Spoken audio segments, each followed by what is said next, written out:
Good, Dave. Can see you're here online, and once we've got some audio, there you go, and I've got the mute off. Kia ora, Dave. Welcome to this Justice subcommittee. We've got you for 5 minutes. We haven't yet got audio with you, so you've got an issue. There you go. We've got your written submission, and there may be time for questions. I'm going to hand over to you for 5 minutes. Kia ora. Right, you can see me and hear me? Yes, indeed. Okay, good afternoon, kia ora koutou. I was responsible for constitutional policy at the Ministry of Justice for 3.5 years of my 20 years as a senior public servant. And today I give you the free and frank advice I would give you if I held that position today. In my view, both sides of this debate raise legitimate issues. Those who support this bill are correct that Te Tiriti tests the principle of equality in a democracy significantly. Should one group of people in this country, acting as a collective, have decision rights over what happens in regard to major policy issues that others do not? Should one person receive a public benefit because of their ethnicity that their neighbour who is equally disadvantaged does not? So much blood was shed by the disempowered to establish the right to fundamental equality at law of each of us. However imperfectly the principle of equality is realised, we do not compromise on it lightly. But those who oppose this bill have legitimate concerns also. Whatever the exact meaning of Te Tiriti, we can be all but certain its essence was Maori would be able to continue living as Maori as long as they wished, and that there was no way tangata whenua should be worse off than Pākehā almost 200 years after Te Tiriti was signed. But these things have not happened, so something needs to be done. Disproportionality tackled, the ability to self-determine strengthened. But this bill all but scrubs out of our constitution any recognition of these unique features of our country. Both sides are also in error on critical points. Those who support this bill are wrong if they think a referendum will resolve this. Constitutions are the rules of the game. They're not the rugby ball. They are changed by careful deliberation, not by one side scoring a try only for the other to respond in kind. If a majority of citizens voted in favour of this bill in a referendum, and yet a majority of Maori voted against it, it would be a devastating blow to the soul of this country. Equally, those opposed to this bill are in error when they say matters Te Tiriti are matters for the courts and public bodies to decide. Constitutions, whether we like it or not, only have effect if they are supported by the vast majority of a polity, including, I stress, the vast majority of minority populations. It is rightfully the place of Parliament, the people and its various peoples, to resolve the sorts of issues both sides are raising. So where do we go from here? These issues are too big to go away, and so much is at stake that Kiwi pragmatism will no longer help. We have to face up to the issues, and that requires leadership, not politics, but you are the closest thing we have to leaders. So it is your job to take our politics to a higher ground, to be our leaders, not faction fighters. To do this, you must initiate a good faith and considered conversation among us all, including between the Crown and iwi, about how we best address the hard and legitimate issues involved, recognising that one side is not virtue itself and the other evil incarnate.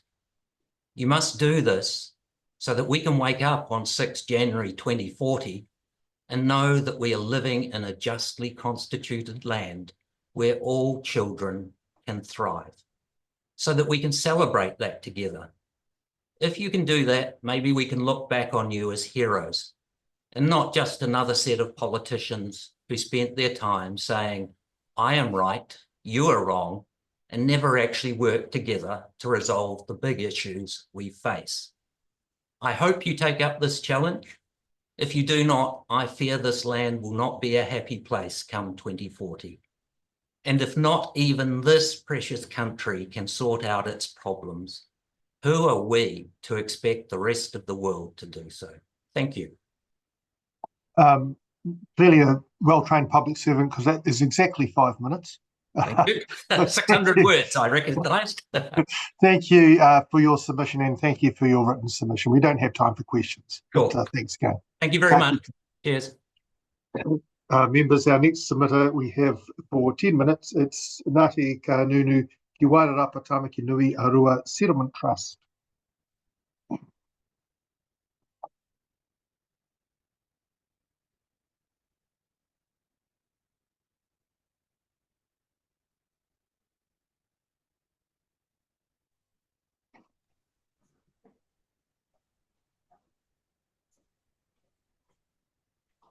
Kia ora. Kia ora, Robin. Good to see you there. Welcome to this subcommittee of the Justice Committee. We've got you for 10 minutes. Time's tight, so I'm going to hand it straight over to you to speak to your submission. We may have questions at the end.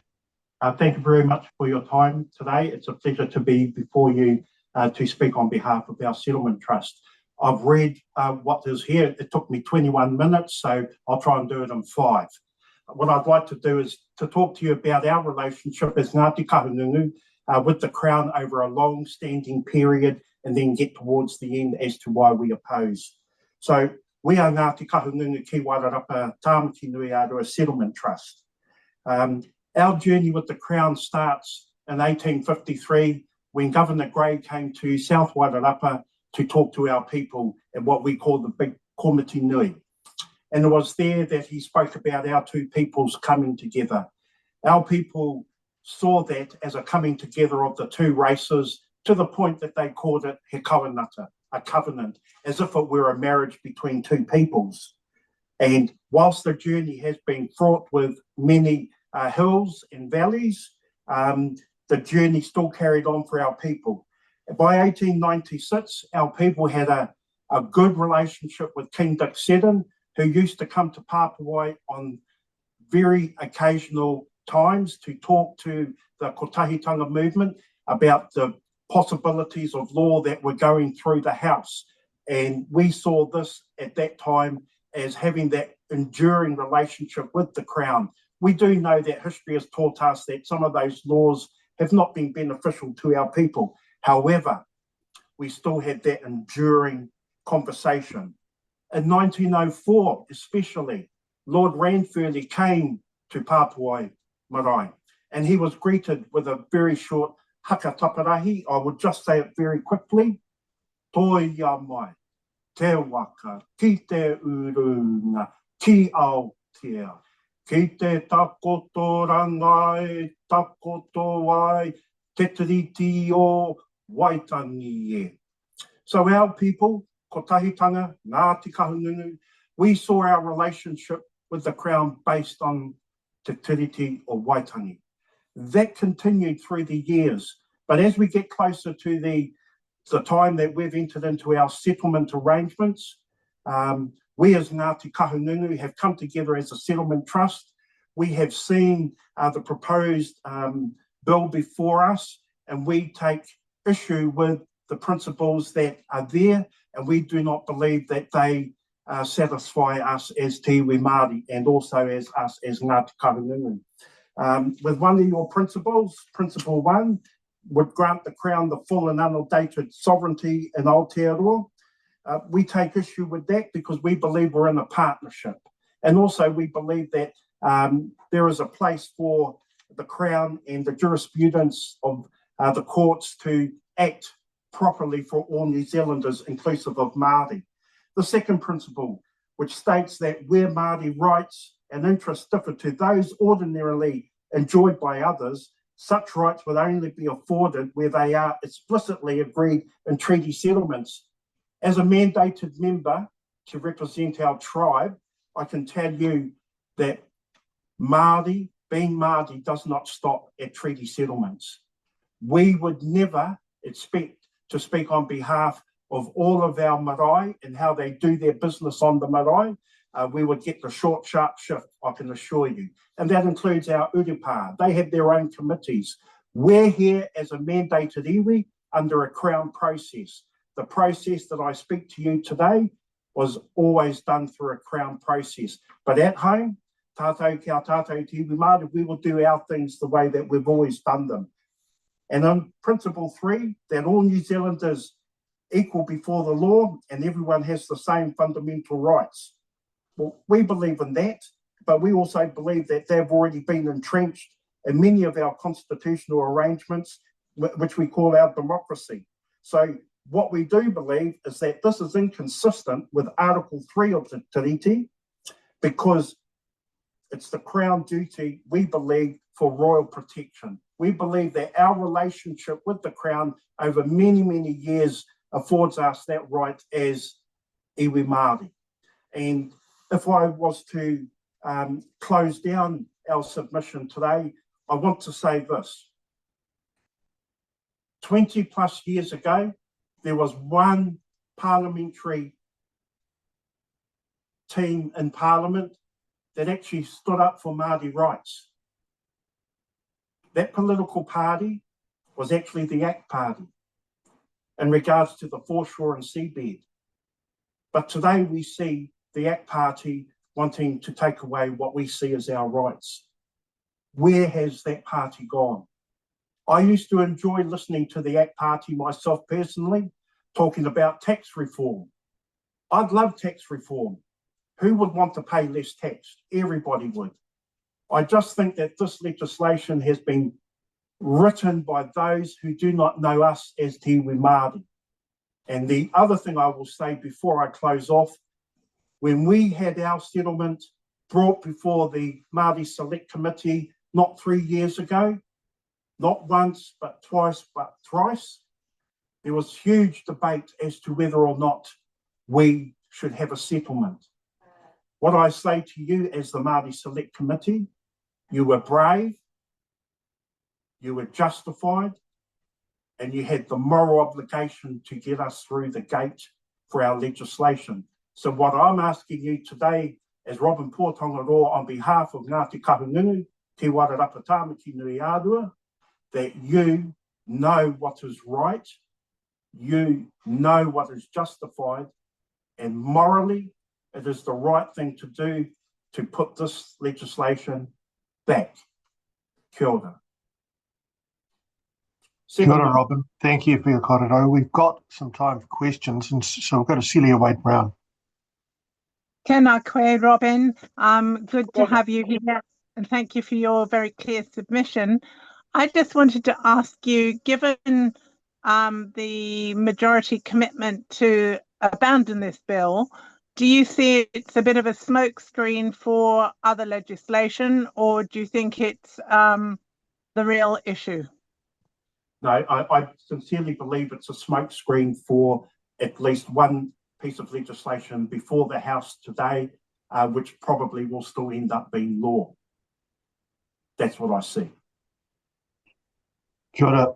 Thanks for your submission, and thank you for your written submission, which I've got in front of me. So a very useful document as well. So kia ora, Robin. Thank you very much. Kia kite. Members, our next submitter is Elke Thompson, who we have for 5 minutes.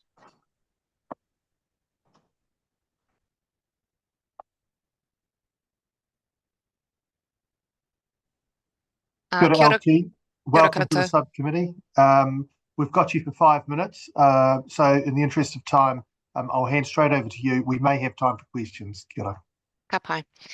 Kia ora to this committee and also to the public servants working tirelessly behind the scenes. My name is Elke Thompson. I'm originally from Austria, but I've called Aotearoa home now for almost 20 years. My husband and our 3 children, whakapapa, to Ngati Parou and Rongo Whakata. And today I speak to you as a mother raising Maori children and as a tangata tiriti. Born in post-war Europe, I understand the weight of history and the importance of not repeating past mistakes. True progress comes through understanding, and that is what I fear this bill disregards.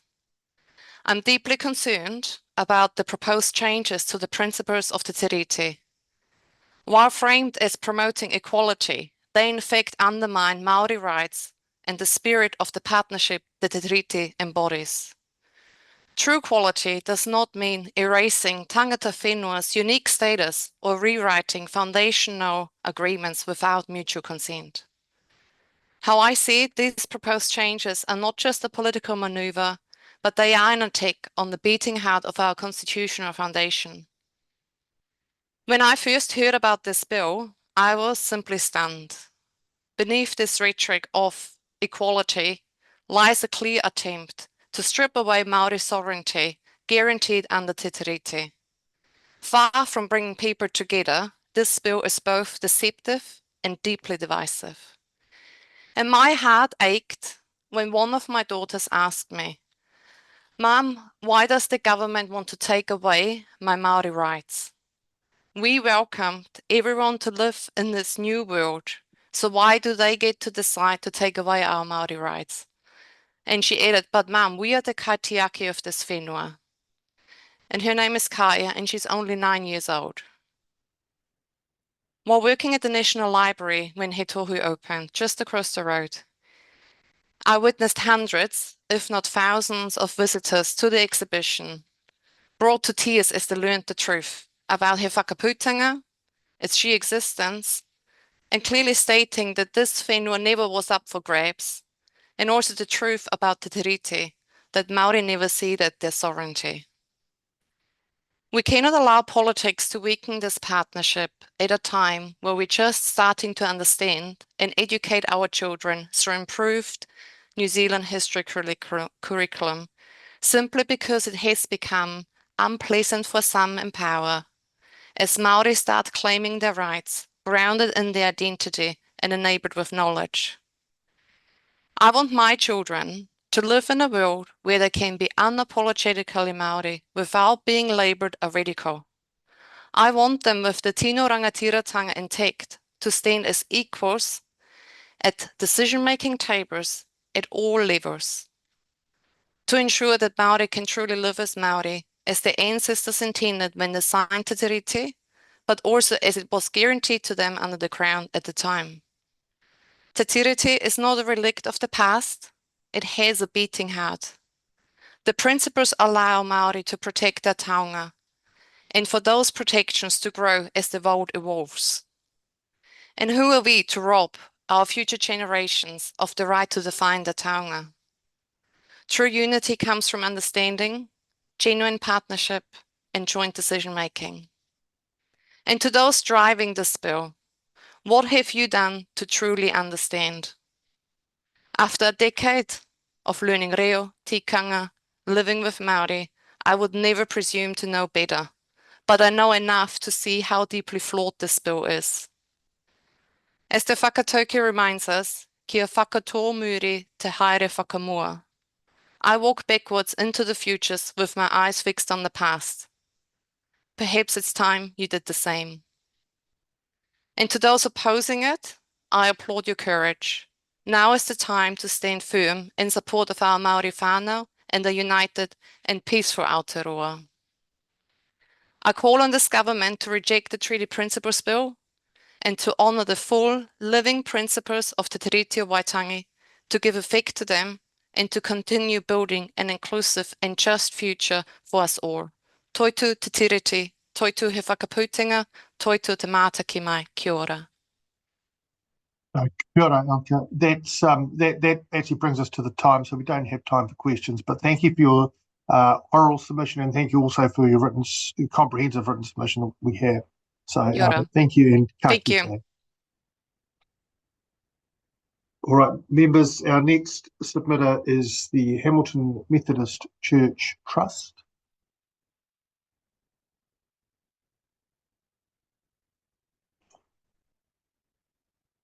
Who we have for 5 minutes. I see we've got Lindsay online. Once we get video and audio, we will commence.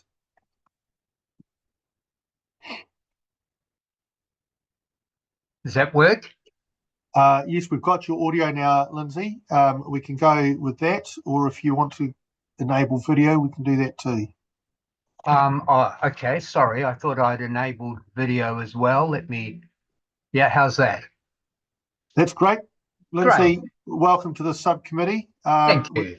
We're pressed for time, so we'll get straight into it. We've got 5 minutes. If we have a chance, we may have questions. Over to you. Thank you. Tēnā koutou, members of the Justice Select Committee B and members of the public tuning in. Thank you for this opportunity to speak to our Hamilton Methodist Church Trust written submission on the principles of the Treaty of Waitangi Bill. My name is the Reverend Lindsay Cumberpatch, and I'm the Trust Chairperson and have been for the last 12 years. We're a property-owning trust established back in April 1868 to receive the gift of half a town acre, a Crown grant following Dr. William Rayner's service as Assistant Surgeon to the 4th Waikato Militia. The land, now prime real estate in Hamilton's central business district, came into the Crown's hands, of course, as a result of the Raupatu, the confiscations following the illegal invasion of the Waikato in 1863 and the subsequent land wars. In 2022, I researched and wrote this land story for that particular property. And as trustees, we were confronted with the rather unsettling reality and injustice that's at the heart of our trust and indeed wider history. We Methodists proudly acknowledge the part our Wesleyan forebears had in helping persuade Maori rangatira that Te Tiriti o Waitangi would be a good thing in maintaining law and order amongst the Pākehā, that was Kawerau, and guaranteeing their tino rangatiratanga already accepted by the British Crown with the United Tribes 1835 Declaration of Independence, He Whakaputanga. Interestingly, the largest number of signatories, 70, was collected at Mongungu, the Wesleyan mission station on the Hokianga Harbour on February 12, 1840. Assurances made by John Hobbs and John Bumby that, quote, truth and justice would always characterise the proceedings of the Queen's government played a vital role in assuaging Maori concerns. So not surprisingly, at our last year's annual church conference, issued a strong statement opposing any legislative attempt to dilute or diminish the status of Te Tiriti o Waitangi or to undermine the principles that have been established through hard-won progress. We believe Professor Andrew Geddes is right in suggesting this bill is a solution looking for a problem. Yes, there is a conundrum with Te Tiriti, two versions, Maori and English, that are not interchangeable, but only one, the Maori version, that's recognised in international law, although of course it's the English version that's guided our settler Pākehā history. If there is a problem with Te Tiriti, it's that the Crown has continuously breached the spirit and letter of our founding constitutional arrangement since 1840. So we oppose this bill as it breaches the foundational idea of Te Tiriti, the idea of a treaty being a binding agreement between two parties, and that one treaty partner can't change what the agreement means by themselves. Yet this bill seems to deny the inclusion of tangata whenua decision-making regarding a treaty they are partner to.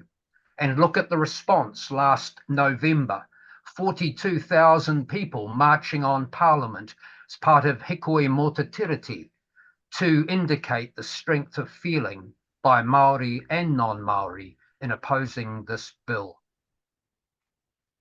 The authors of this bill say, we would argue rather disingenuously, that it will build a consensus around the treaty and promote greater legitimacy and social cohesion about our constitutional arrangements. We contend that this bill in its current form will do the complete opposite. What's wrong with 50 years of settled law and treaty principles that have been developed by the courts and the tribunal over all those years?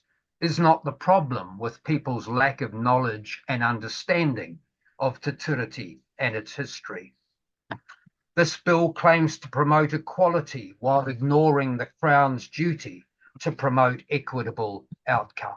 Lindsay, we're Yep. just about at time, so I'm Yep. going to ask you to wind up. Kia ora. Thank you. Okay, I was giving you opportunity to make a concluding sentence. Oh, if you right. needed to. Yes. Well, yes. I mean, I think the established treaty principles of partnership, participation, and protection of Maori authority in Taonga have been well established and have developed into something quite unique for us as a country. And I think, feel we were making progress in addressing some of the injustices of the past. This bill does nothing to help us moving forward. Kia ora, Lindsay. As I said, we are at time, so haven't got time for questions. But thank you very much for your thoughtful submission, and we have your written submission as well. So thank you for that. Thank you, Duncan. Thank you. Kia ora. Kia Yeah, ora. Okay, we're now moving to Hayley Palmer. So we're skipping a submitter. We have Hayley for 5 minutes. Kia ora. Kia ora, Hayley. Welcome to this subcommittee. As you probably just heard, we've got you for 5 minutes. And if we have any time left, we may have questions. So I'll hand over to you. Excellent. Kia ora koutou. My name is Hayley. I'm here before you today as a very proud Maori queer woman. I also whakapapa to the Pacific Islands, Asia, and Europe. I hope that it will be no surprise that I stand in opposition to the proposed treaty principles bill that we're here for today. Now, I've had the immense privilege of representing Aotearoa as a swimmer on some of the world's greatest sporting stages, including multiple Olympics, international podiums, and even as a flag bearer. Beyond my own athletic pursuits, I've continued to wear the fern with pride as a coach, administrator, and as an official. Even in my day job, I often stand before international clients, showing them how a little Kiwi software company that could has become a global leader in its industry. So all of that to say, I've spent a lot of time hearing what people think about who we are and how we are perceived internationally. And you know what they say? It is that we're a nation that actually cares about its people and one that wants to be better. We're a nation that is writing the playbook on what it means to make efforts to honor, recognize, and truly uphold the sovereignty of their Indigenous people. We're a nation that recognizes true equality isn't about ignoring our differences, but it's about understanding and embracing them. This isn't just a lofty ideal or perception. It's something that we've put into practice here in Aotearoa. But now we're at a crossroads, one that could change everything we've worked so hard to build. The Treaty of Waitangi is not just a historical document. It's the foundation of our shared future.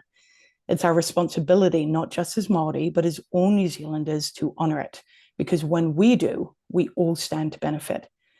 The treaty is a promise that we will walk together as partners, each contributing what we can to this land that we call home. This is what has set us apart on the world stage and why New Zealand is seen as a leader in Indigenous rights. However, the proposed bill seeks to change how we interpret the treaty, diluting its power to protect Maori sovereignty, language, and culture. It reduces the treaty from a living document that guides our nation to a technical legal construct that can be bent to serve different interests. Let's be honest, those interests are often not going to be in the best interest of Maori, but rather those seeking to dilute our rights for the sake of convenience or political expediency.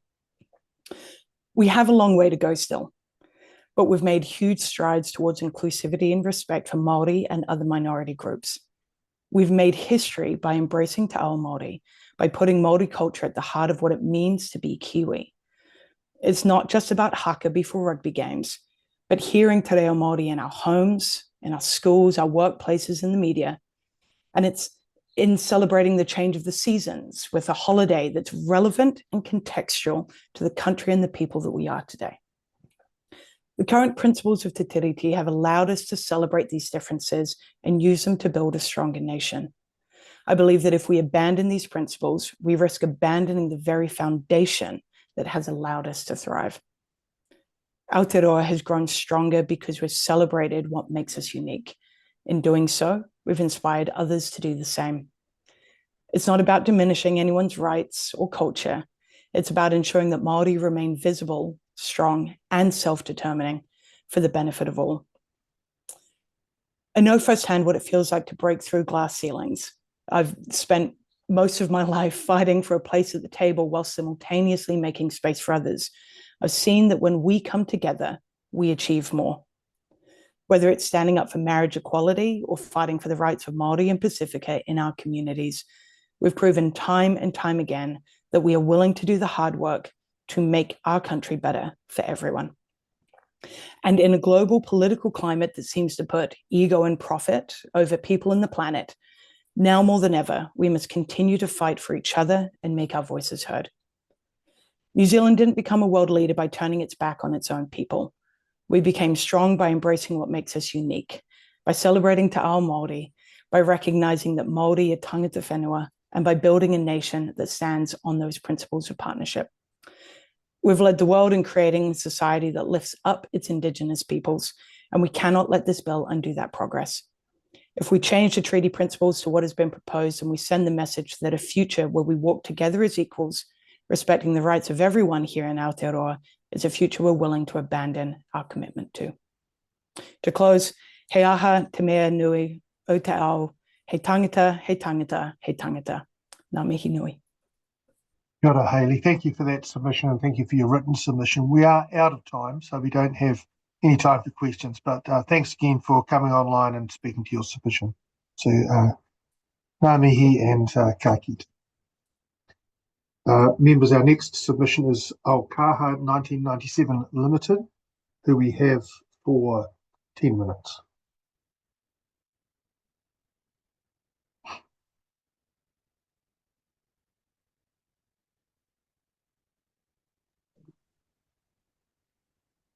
Kia ora, and I think we have Edward and Juliet there. Kia ora, good to have you here. We've got you for 10 minutes. We may have questions if we've got time towards the end, but in the interest of time, I'll hand straight over to you. Kia ora, tēnā koutou katoa, ngā mihi nui. Kia ora e te chairmana, me ngā mena e te o te committee, ko Juliet Stevenson toku ingoa, ko board member o Aukaha. We'd like to start by saying that Aukaha opposes this bill. We're going to take our submission as read and we support the submissions of Te Runanga o Ngaitahu and Papati Purunaka o Kaitahu. The re-emergence of the Te Riti and principles 50 years ago was on the back of Māori advocacy in its many shapes and forms. The journey since has been further enlightened by the work of the Waitangi Tribunal, jurisprudence, the Ngaitahu Treaty Settlement, and positive community engagement locally. Our hapu have pursued their rights following the rule of law. This bill makes a mockery of lawmaking and principle of free, prior, informed consent. Tēnā koe te chairman, me ngā memo te committee, ko Edward Ellison toku e ko.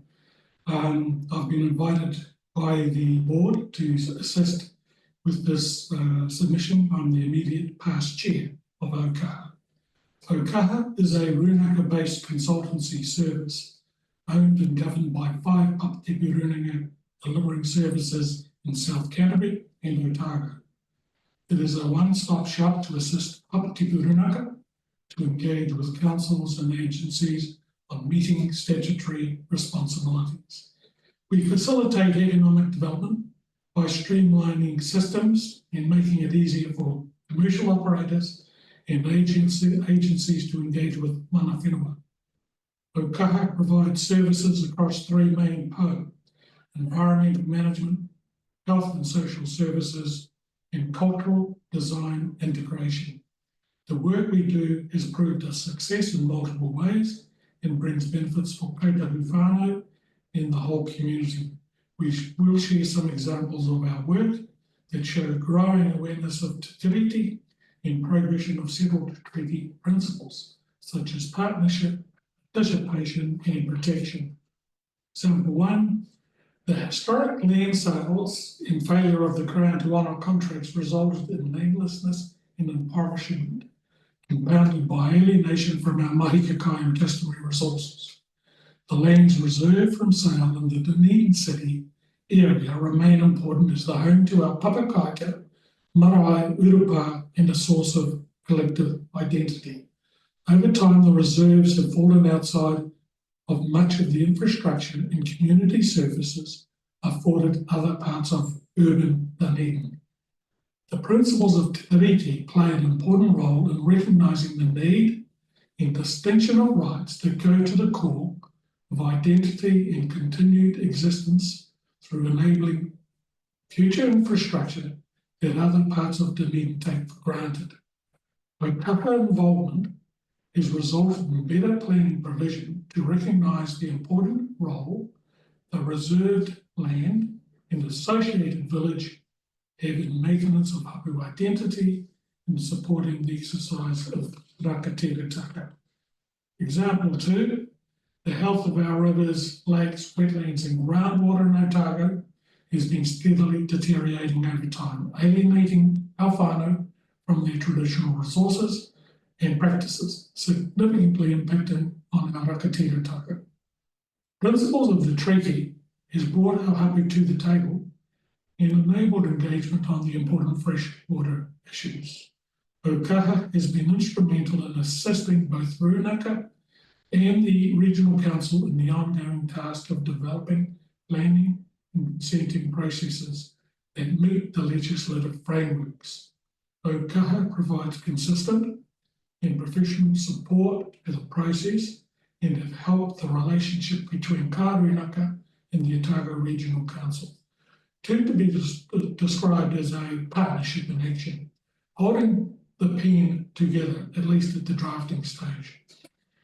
In example 3, Aukaha also focuses on increasing the visibility of kaitahu in the built environment and streetscapes, often through partnership with council and public agencies.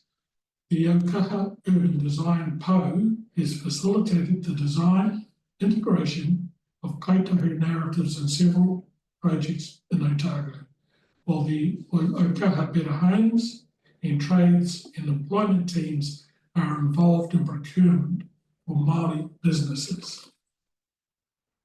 Projects include the George Street upgrades, the new ACC building and ORC Otago Regional Council buildings here in Otepoti, and also the new Dunedin Hospital.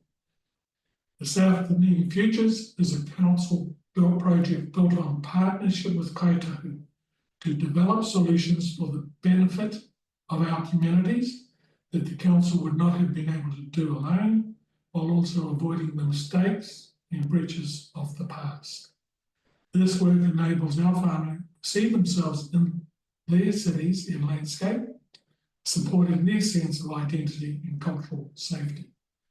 So in closing, the above examples are what we see in good partnership as a result of commitment to Te Tiriti and its principles, mana-to-mana engagement, MOUs, process agreements, and building trust. Developing partnership increases the likelihood of councils involving us early, making it easier to incorporate mana whenua input. Enabling mana whenua participation on environmental management to address matters such as climate change is changing the conversation with councils from paternalistic approaches to a partnership approach. This allows for more creative approaches and more inclusive decision-making to deal with thorny problems for the benefit of all. Aukaha is seeing an increasing number of commercial companies and public agencies seeking advice and guidance of their own free will. Immense progress has been made in terms of acceptance of mana whenua and Māori in our society, and there is a desire that this continues to grow despite the regulatory environment and the promotion of legislation such as this bill. Removal of or a simplistic version of the treaty principles will undo 50 years of careful and considered development for kaitahu engagement with councils and communities, introduce confusion, division, legal challenge, and a return to the past follies of exclusion. he mahi kai takata, he mahi kai hoaka. This word that consumes people is greenstone consumes sandstone. Thank you. Kia ora, thank you very much for that submission. And thank you also, if I may say, for your written submission, which we have in front of us. Members, we have a little bit of time for questions if anyone has one. No? You'll appreciate that many of the arguments you've made have been pressed on us by a number of submitters, but thank you for the great work that you do down in Dunedin as well. So kia ora, and thank you for taking the time to come and make this submission in person and for making a written submission. So ngā mihi and ka kite. Members, our next submitter is the New Zealand Refugee Alliance, who we have for 10 minutes.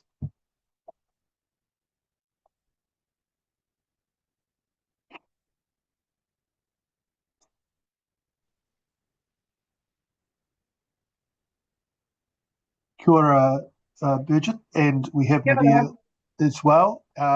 Look, we've got you for 10 minutes to speak to your submission, and if there's time at the end, we may have some questions. In the interest of time, I'll hand straight over to you. Kia ora. Kia ora tēnā koutou katoa. My name is Nadir Shafaq, originally from Afghanistan and settled in Aotearoa, New Zealand 3 years ago. I am here co-representing the Refugee Alliance, a network and alliance of refugee-focused and led organizations. Around 40 organizations, we are working together for the well-being, inclusion, and integration of former refugee communities in Aotearoa, New Zealand. And I am co-representing the Refugee Alliance together with my Birgit. I am my colleague Birgit. I am passing over to her to introduce herself. Kia ora tātou katoa, ko Birgit Grafriend Watungwa tuku ingoa. My name is Birgit Grafriend Watungwa. I'm the Chief Executive of Host International Aotearoa, based in Te Whanganui-a-Rata, Wellington. And I am co-presenting with Nadia on behalf of the Refugee Alliance.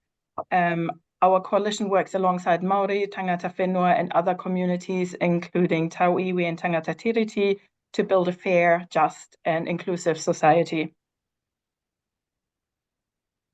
Thank you, Birgit. We are here to oppose the principle of Treaty of Waitangi Bill because we believe the Refugee Alliance believes that this bill threatens the principles of inclusion, partnership, equity, and social cohesion.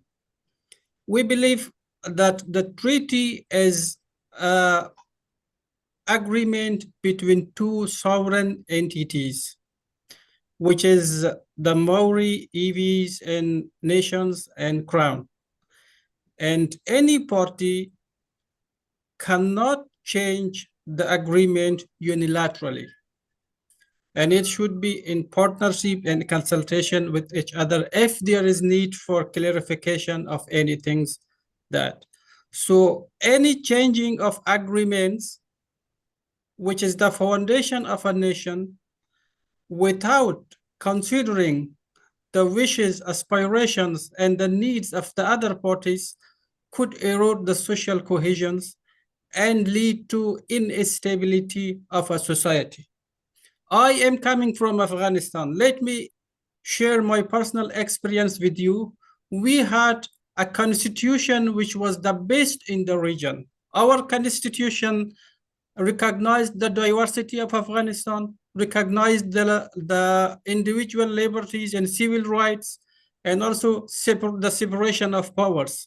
But our politicians, they could not uphold the provisions and articles of that constitution. And gradually, after years, they lost the trust of the people and eroded the trust of the people to the government. When the time came, people did not support that government, and that government collapsed. The people of Afghanistan suffered, the politicians suffered and humiliated. Now most of those politicians are living in exiles in many other countries, receiving social security benefits, including myself as a refugee. I am living here, and my family, that we suffered a lot, we lost a lot. So we understand from the background that we are coming, the social stability and social cohesion, how much important is for a nation and for a country. We cannot take that for granted unless we are protecting and respecting the rights of marginalized communities and the agreements and the documents that a nation has. And the second thing, from the refugee perspective, I would like to add about the importance of the Treaty of Waitangi is that this is a welcoming document for us. We came here for a hope, a peaceful, calm, and prosperous society for us and for our children and for our next generations. So the foundation for belonging and inclusion for us as refugees and migrants is this document, which is called Treaty of Waitangi. Any amendment to that, any changes to that, without the partnership and without the mutual consent of signing entities, is an erosion to the trust of communities, especially refugee communities, that we suffered a loss, and those memories will come back to us that maybe instability, maybe like division and hatred is following us even in our new home. So I would like to pass over the next of our arguments to Birgit. She will continue with the other points. Kia ora, thank you, Nadia. The Refugee Alliance strongly believes that instead of debating how to redefine Te Tiriti, we should be focusing on other urgent issues, such as the cost of living crisis, housing shortage, healthcare and education inequalities, and better refugee and migrant policies. The bill wastes a lot of resources while failing to address real problems. Social cohesion in Aotearoa relies on partnership, fairness, and inclusion. This bill threatens all three. From our perspective, the global lesson also is, as Nadia shared with his personal experience, that many former refugee communities have seen firsthand what happens when foundational agreements are ignored. When governments disregard agreements, it leads to instability, exclusion, and discrimination. Te Tiriti is a successful local model that provides stability and inclusion. We should be strengthening it, not weakening it. Refugee communities deeply value the rule of law. It provides safety and security. The bill appears to prioritize political rights while neglecting social and economic rights, which are critical for marginalized communities. Stability cannot be taken for granted. Undermining Te Tiriti risks eroding the foundation that makes Aotearoa a fair society. Our call to action is that the Refugee Alliance stands firmly in support of Te Tiriti o Waitangi as the foundation of stability, inclusion, and justice in Aotearoa. Weakening or redefining it doesn't just impact Maori, it harms all communities who rely on the principles of fairness and partnerships, as well as protection. Nadia, I'll hand back to you. Thank you very much. Maybe we are closing out our submissions, and if there is any questions from the respectable members of the Parliament committee, we are happy to answer. Thank you for that, Bridget and Nadia. It is a really useful submission, and thank you also for your written submission, which we have in front of us. Members, we do have some time for questions. If that's... I'm looking at Carlos, looks like he may have a question. No? No. All right. Look, thank you for your submission. Really useful, and thanks again. Kia ora and ka kite. Kia ora. Thank you for giving us the opportunity. Ka kite. It's a real pleasure. Members, we've had a cancellation, and our next submitter isn't due on until 1:45. So if we could we're going to just take a short break, just cameras off, and we'll be back for 1:45.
Well, kia ora everyone. Good to see you back. We are Kora, and we're just about there. So if we start getting our next submitter, who's Kingi Snelgar, online, and once we hit 1:45, we'll get underway.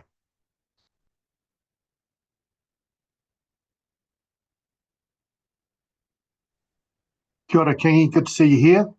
Kia ora. Thanks for waiting whilst we just had a brief break there. We've got 5 minutes to hear from you and your submission. We've got your written submission, so I'll just hand straight over to you. The time's yours. Kia ora. Tēnā koe ke aku rahi ke aku tini kei ngā tātai maunga, ngā tātai awa tēnei te mihi nui kia koutou katoa. It's an honour to share my opposition to the principles of the Treaty of Waitangi Bill. I'm a barrister based in Auckland, where I specialise largely in criminal law. And in this submission, I will cover two key parts. The first will be some of the flaws in the bill, which I know you'll be well aware of by now. The second part will be my vision for Aotearoa 2040 and how I see walking towards Te Tiriti's original intent will bring us closer together in Aotearoa rather than tear us apart. So turning to the first point, which is some of the flaws. First, like others such as Professor Claire Charters eloquently informed you, the bill breaches our international obligations to Indigenous peoples through the various human rights frameworks such as the ICCPR and the right to culture, CERD, and our right to reduce and our obligation to reduce racial discrimination, to address the vast overrepresentation of Maori across nearly every socio-economic indicator in health, education, justice, and of course, UNDRIP and the right to self-determination. So our international obligations show that there is no such thing in my submission as Maori privilege in this country, but rather the opposite exists. And we should be mindful and honour our obligations in international human rights law because they're important to our standing as a country. The second point is unilaterally redefining the treaty undermines the mana of those who signed the document. Te Tiriti is a sacred covenant that was entered into by ancestors in the Crown, and it has tapu associated that must be protected. What the bill purports to do is not in any way connected to the original meaning of Te Tiriti. And so, in my view, it's completely wrong to label this a treaty principles bill. Finally, the engagement with Maori around this proposed bill has been inadequate and insufficient. It cuts across the fragile nature of our present work towards reconciliation through treaty settlements, through partnerships with iwi and hapu across various areas, such as social services and housing. And these are only very small issues, and I know the members will be well aware of the serious problems that this bill poses. I want to rather focus more of my time on my vision for Aotearoa 2040 and how walking towards the treaty's original intent, or I should say Te Tiriti, will bring us closer together and heal Aotearoa rather than tear us apart. By 2043, 1 in 3 children will be Maori, and we're a rapidly growing population. There's probably very few whānau in Aotearoa that don't have some connection to a Maori person within their wider whānau. We are growing in economic influence, and I suspect globally we will continue to draw on our Indigenous culture as a key draw card for our country. So as we move towards greater, maturing as a country, there are two things that I think are important. As we know, this is not going to be the end of the attack on Te Tiriti. The first is greater recognition of the text itself. Although this may cause some backlash and controversy, it will prevent people from seeking to redefine its meaning for political gain and other reasons. So in my view, the Māori text should be considered a constitutional document and the very foundation of this country.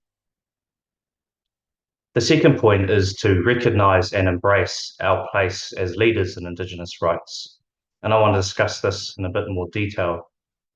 For us as global citizens, and when we travel, we realise how important the clean, green and Indigenous image is to our country. We embrace haka in sports, funerals and other significant events. We celebrate it in our national anthem. We have attempted to grapple with historical and contemporary treaty issues, and that's worth recognising. But there remains an undercurrent within our society that only wants Māori to remain ceremonial, or perhaps not even ceremonial at all. This undercurrent wants to maintain Māori as merely ceremonial treaty partners and potentially erase Te Tiriti completely. Māori are not just here to open with karakia, to perform pōwhiri, or to be an art piece on the wall. We must play a significant part in our future. So Te Tiriti, in the same way as our culture, must not be ceremonial. In my view, it is the very foundation of our country. It is the foundation of our wharenui, the wharenui that is Aotearoa. Kingi, we are at time, so I'm just going to give the opportunity to have a concluding sentence. Just that as we move towards 2040, with the many global influences that play from the far right, that I would implore our lawmakers to look inwards into our country, into our history, to what makes us unique. Thank you. Kia ora, Kingi. Thank you very much, and we've got your useful written submission here as well. So thank you for taking the time to do that and to be here today. So Thank you. Ngā mihi and ka kite. Members, our next submitter is Mark Scott, who we also have for 5 minutes.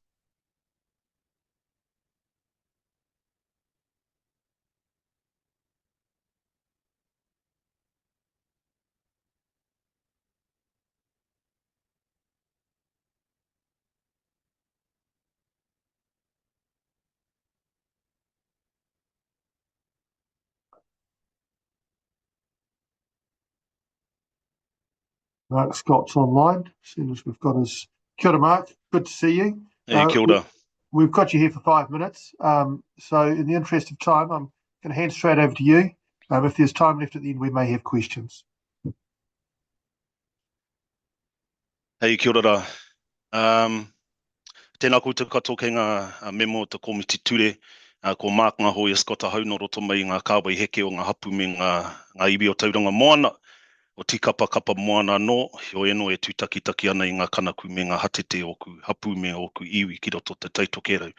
Engari me huri au ki te reo tu pihi kete ki ato mai te katoa ki roto I aku kōrero. Firstly, I appreciate the opportunity to present the submission concerning the principles of the Treaty of Waitangi Bill 2024, building upon my written submission, which I take has been read. As you'll see within my written submission, I've purposely zoomed out from the treaty principles to their source, largely being the English version of the Treaty of Waitangi, but is consistent across the northern tribes and now been normalised across the nation, while it is argued that the Maori and English versions of the Treaty of Waitangi are indivisible, so too is he whakaputanga o te rangatiratanga New Tireni and Te Tiriti o Waitangi. Because New Zealand's exception is deeply rooted in the recognition of Māori sovereignty and rights, which were first proclaimed internationally in 1835, then subsequently in 1840, the granting of governance rights of the Crown, while explicitly preserving Māori sovereignty over their lands, resources and taonga. This arrangement was intended to establish the original laws of these lands between ngā hapu o New Tireni and the British and Irish Crown. While these foundational documents enshrine Māori rights, it's essential to acknowledge that societal principles have evolved since 1840. At that time, both Māori and European societies had practices that are now considered outdated, such as limiting suffrage and other societal social inequalities.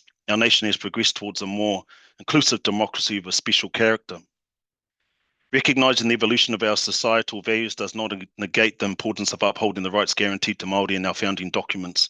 While no one is saying we should revert to the specific societal norms of the 19th century, the principles of tino rangatiratanga, absolute chieftainship, and the internal international relationship with the world power of the time remain vital today as it did then. Since its signing in 1840, both the Māori and English versions of the Treaty of Waitangi has experienced a complex and often contentious journey within New Zealand's legal and political landscape, initially intended as a foundational framework with the power of the time, initially upon the arrival to these shores by a representative of the Dutch Indian Company in the mid-1600s, then 170 years later, with the arrival of representatives of both Great Britain and the French in 1769, and still the power by the time the Secretary of State for the Colonies steadfastly sought to ensure British settlers did not trouble Māori. Both the Māori and English versions of the Treaty of Waitangi aimed to establish a framework for governance and protection of Māori rights. However, historical and contemporary treatment of the treaty reveals a pattern of marginalisation and consistent recognition which has hindered its potential to serve as a robust instrument for Māori settlers and now all New Zealand settlers who call these islands of Maui Tiki Tiki Aotearoa their nation and home. In the decades following its signing, both the Māori and English versions of the Treaty of Waitangi was frequently disregarded by colonial authorities. We should all be well versed of the pivotal moment that occurred in 1877 with the Wee Parata versus Bishop of Wellington case, where Chief Justice Pendergrass dismissed the treaty as a simple nullity, undermining its legal standing and facilitating extensive land confiscation, systemic disenfranchisement to Māori. This judicial stance effectively rendered both the Māori and English versions of the Treaty of Waitangi impotent to protecting Māori interests for nearly a century. The later half of the 20th century saw a resurgence of efforts to acknowledge the treaty's significance, the establishment of the Waitangi Tribunal, and what have you. However, these principles largely derive from the English version of the treaty's intent. They bring us all here. We're incorporated into various statutes, what have you, and all the rest. But by and large, has always allowed successive governments to circumnavigate giving independent legal status to both the Māori and English versions of the Treaty of Waitangi in both the national constitution and domestic law. Despite its significant successive governments, largely mirroring the will of their constituencies since the settler government of New Zealand, have frequently treated the treaty as a political encumbrance rather than a binding legal instrument. While there have been efforts to honour the treaty's intent, these have often been constrained by political party politics and lack of genuine political will. Notably, both National and Labour Party politicians have at times advocated for the treaty's principles. However, the entrenched party line has historically limited their capacity to affect meaningful change resulting in reliance on the interpretation of the treaty principles rather than granting the treaty itself independent legal status within New Zealand's constitution and domestic law. Evidence of this is demonstrated by many former politicians who have come in batting in a way that they were unable to do when they were in government. I might quickly just fast forward as far as a pathway forward to resolve long-standing issues and enhance New Zealand's standing in international affairs. It's imperative to transition from abstract principles to the concrete application of the treaty's terms. By enshrining both the English and Māori versions of the treaty into the nation's constitution legal framework, New Zealand can honour its commitment, rectify historical injustices, and foster a more equitable society. This approach not only aligns with global movements recognising First Nations rights, but also reinforces New Zealand's identity as a nation committed to justice and partnership.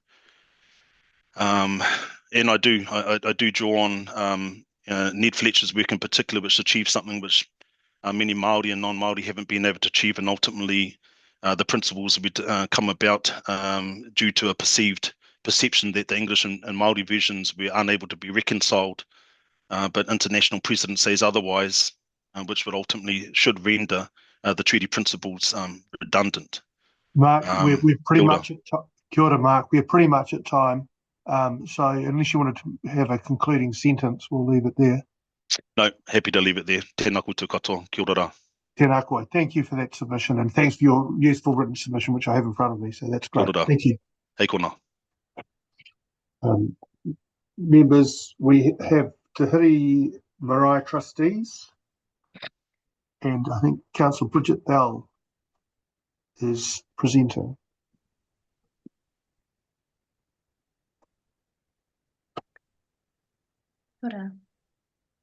Kia ora, Bridget. Welcome to this subcommittee. We've got you for 10 minutes. So in the interest of time, I'll hand straight over to you. We may have questions at the end if we have time. Tēnā koe, Chair.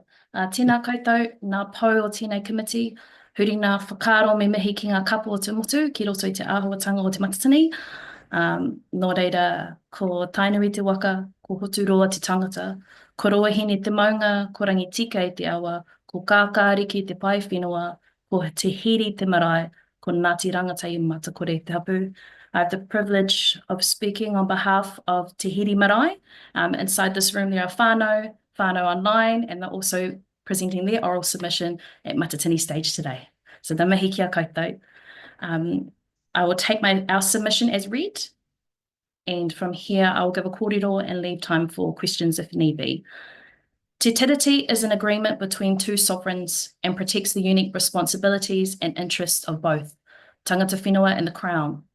Our marae are disappointed to hear and see the misinformation that through Te Tiriti and the current principles, it has afforded Māori as collectives and individuals greater rights and special privileges.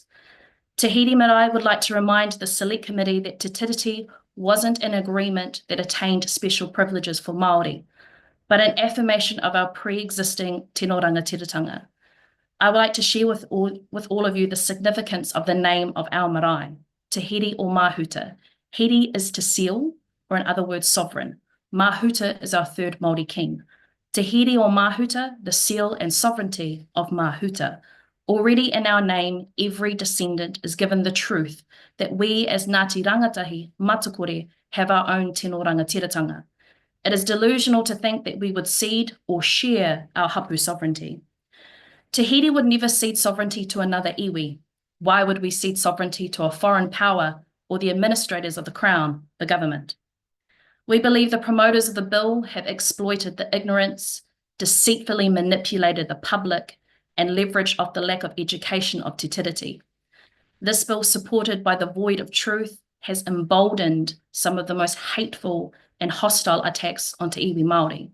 It is well known in Manawatu, even our local authorities are yet to learn their local hapu and iwi treaty breaches. Resources would have been better spent to be redirected to our education system and the Waitangi Tribunal so that our communities could learn their history. History is uncomfortable, but if we don't know it, we will guarantee to repeat it. Which leads me to this comment.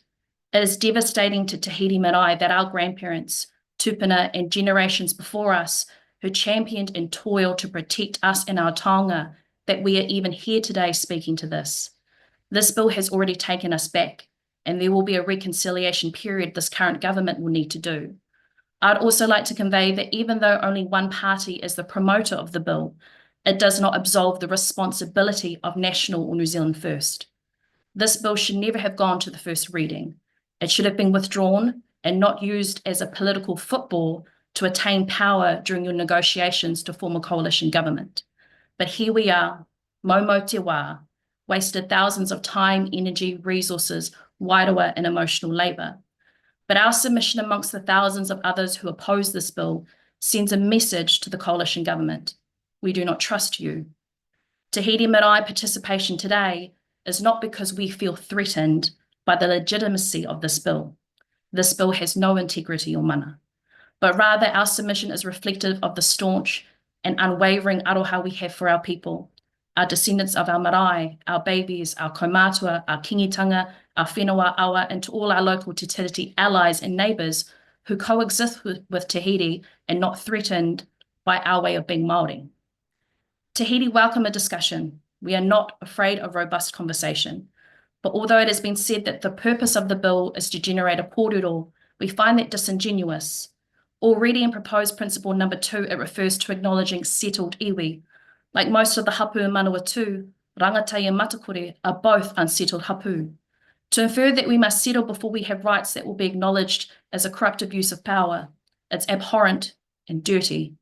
We are one of the most landless hapu in the country, and the enormous injustices caused by the Public Works Act, he pene raupatu, confiscation of our lands through false signatories and bank closures has caused intergenerational inequities to this day.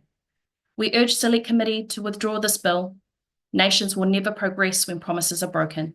Ka tūpato, tread carefully, for every action at this time will be remembered for generations to come. Toitu Te Tiriti, toitu Te Hiri. Kia ora, Councillor, thank you for that, and thanks for leaving some time. Celia Wade-Brown has a question. Kia ora, Pritchett. Thank you for submitting. Given that this bill will not proceed past this Select Committee if promises are kept, do you see it as a distraction from other legislation that is potentially likely to succeed? Oh, absolutely. I think one of the concerns that we have as a marae is the regulations, legislation. I think throughout a lot of the legislation that you're seeing in this particular government training, Te Tiriti has been undermined in other spaces. So whilst there's been a lot of energy to protect our people from Tahiti and participating in this bill. This is not the only one that we've participated in because we've had no choice to protect our taonga and our whenua, what very little we have left. Kia ora, Pritchett, thank you for that. If there's no other questions, I think we'll leave it there. Thank you also for your written submission, which we've got in front of us, so that's really good. Kia ora, and thanks for taking. Good luck at Matatini. Tēnā koutou. Kia ora. Members, our next submitter is Vivien Silver-Hessey, who we have for 5 minutes.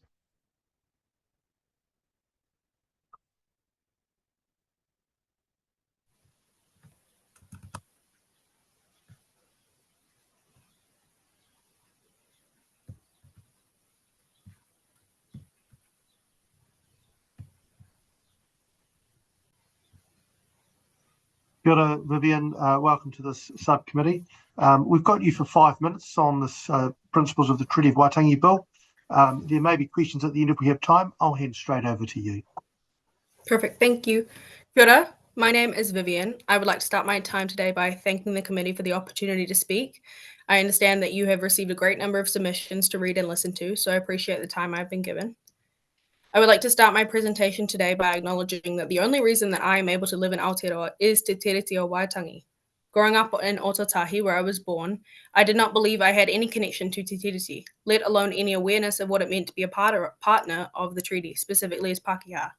But I have since learned that Te Tiriti is what unites Maori and non-Maori, and this is why I strongly oppose the Treaty Principles Bill, as it will only serve to erase tino rangatiratanga and allow legislators to undermine Te Tiriti o Waitangi and bypass the Crown's legal obligations to Maori. The treaty binds Maori and the Crown in a partnership where both parties must act reasonably and with the utmost good faith, and the truth of the matter is that the Crown has not upheld its end of the deal in protecting Maori under the law and has continuously breached Te Tiriti o Waitangi. We cannot progress as a society if the very document that founded our nation is delegitimized and undermined, which is what the Treaty Principles Bill will do. Social cohesion does not come from equating Indigenous people's rights to the oppression of other citizens of our country. Maori people's rights to land, language, resources, and history do not encroach on anyone else's right to live in New Zealand, nor the right to equality in all aspects of life. Although they may be ordered 1 through 3, none of the articles of the Treaty of Waitangi supersede each other or come first in legitimacy.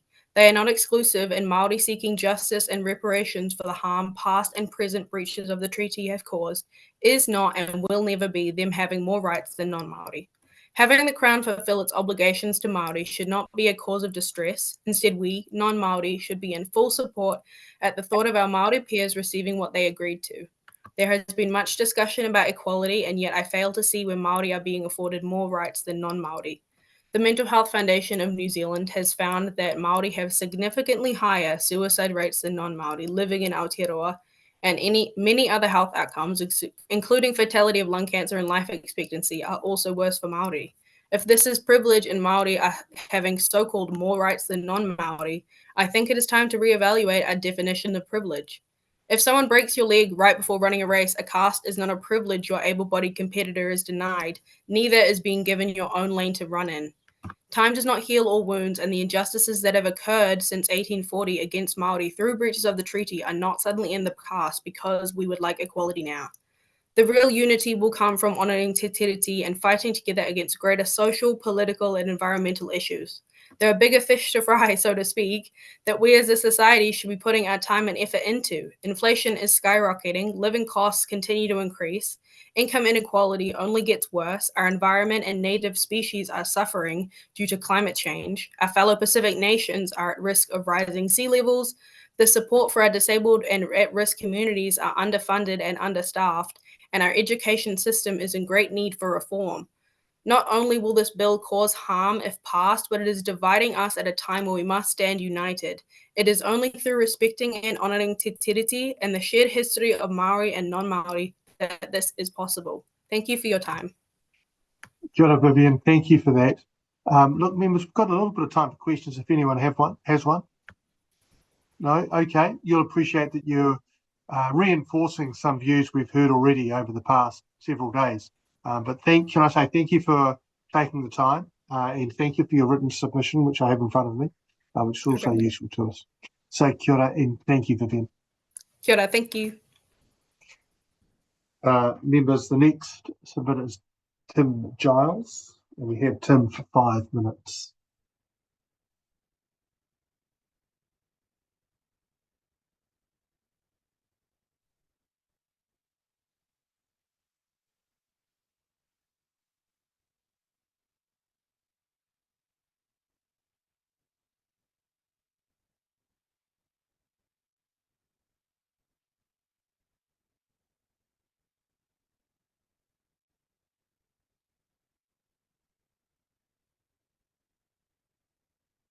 Hello?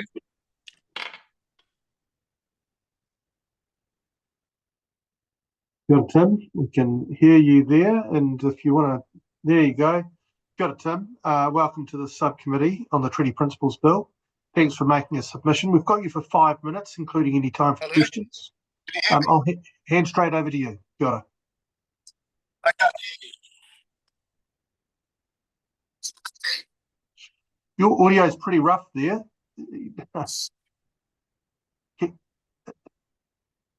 You right, Tim? Can you hear us, Tim?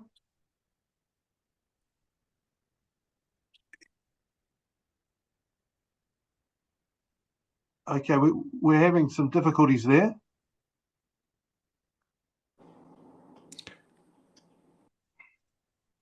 Just, can you acknowledge? Can you hear me now? Okay, I think you've sorted your mic out. Tim, I'm not sure if you heard me hand over to you, but essentially you've got 5 minutes, and I'll hand right over to you. Thank you very much, and good afternoon. My name is Tim Giles. I'm a financial economist from Wellington, and over the last 24 years, I've worked on compensation estimate as a damages expert in wide-ranging disputes, including treaty disputes around the world. So I've got a rather different perspective to most of your submitters. But my submission is relatively straightforward. Firstly, I oppose the bill as any changes need to be agreed by Maori. However, given my experience, I concentrate here on the loss of Maori land in breach of the treaty. The British government made it clear that Maori title to the soil was indisputable. So that's our starting position. Yet extensive breaches of the treaty involving land loss have been documented, and I don't need to go into the detail.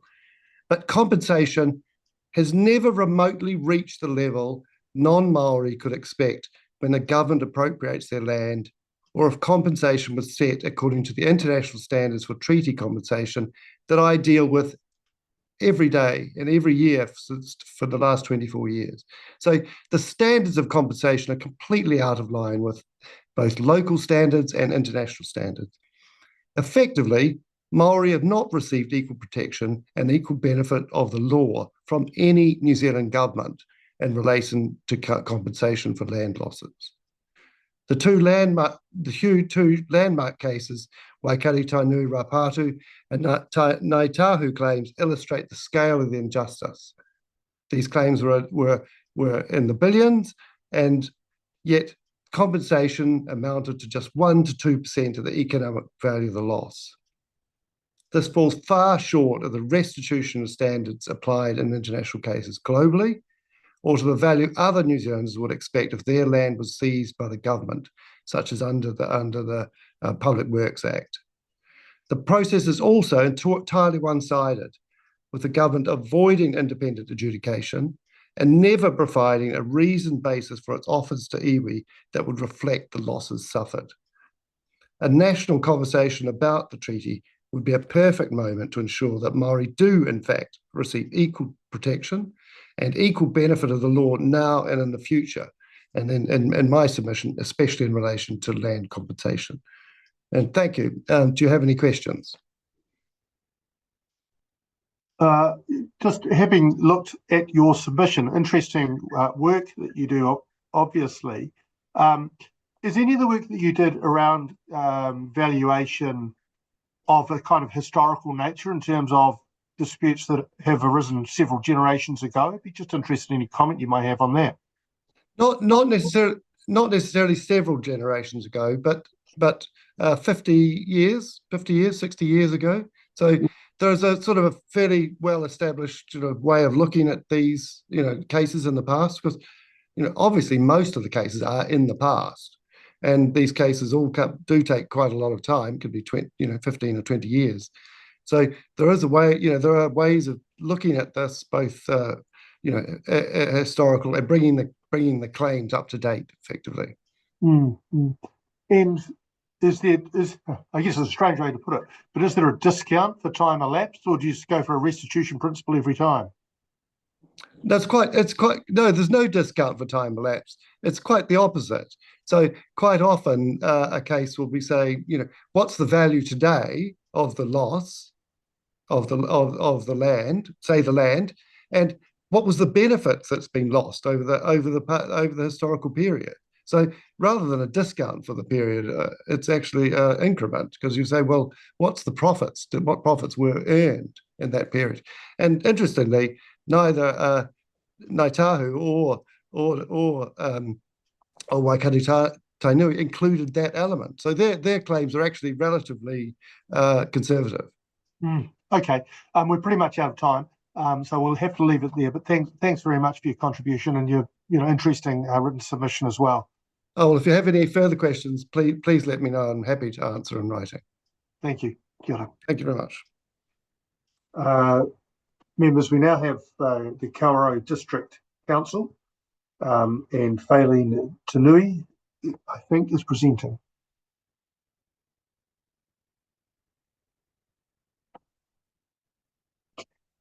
We have them for 10 minutes. Can you hear me?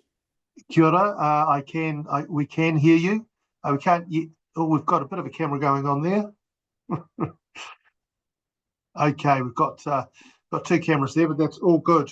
Kia ora to you, and welcome to you all to this Justice Select Committee. Thank you for making a submission and being available. We've got you for 10 minutes, and we may have questions if we have time. So I'll hand it straight over to you. Kia ora. So tahi nei rā te mihi ki tō tātou atua.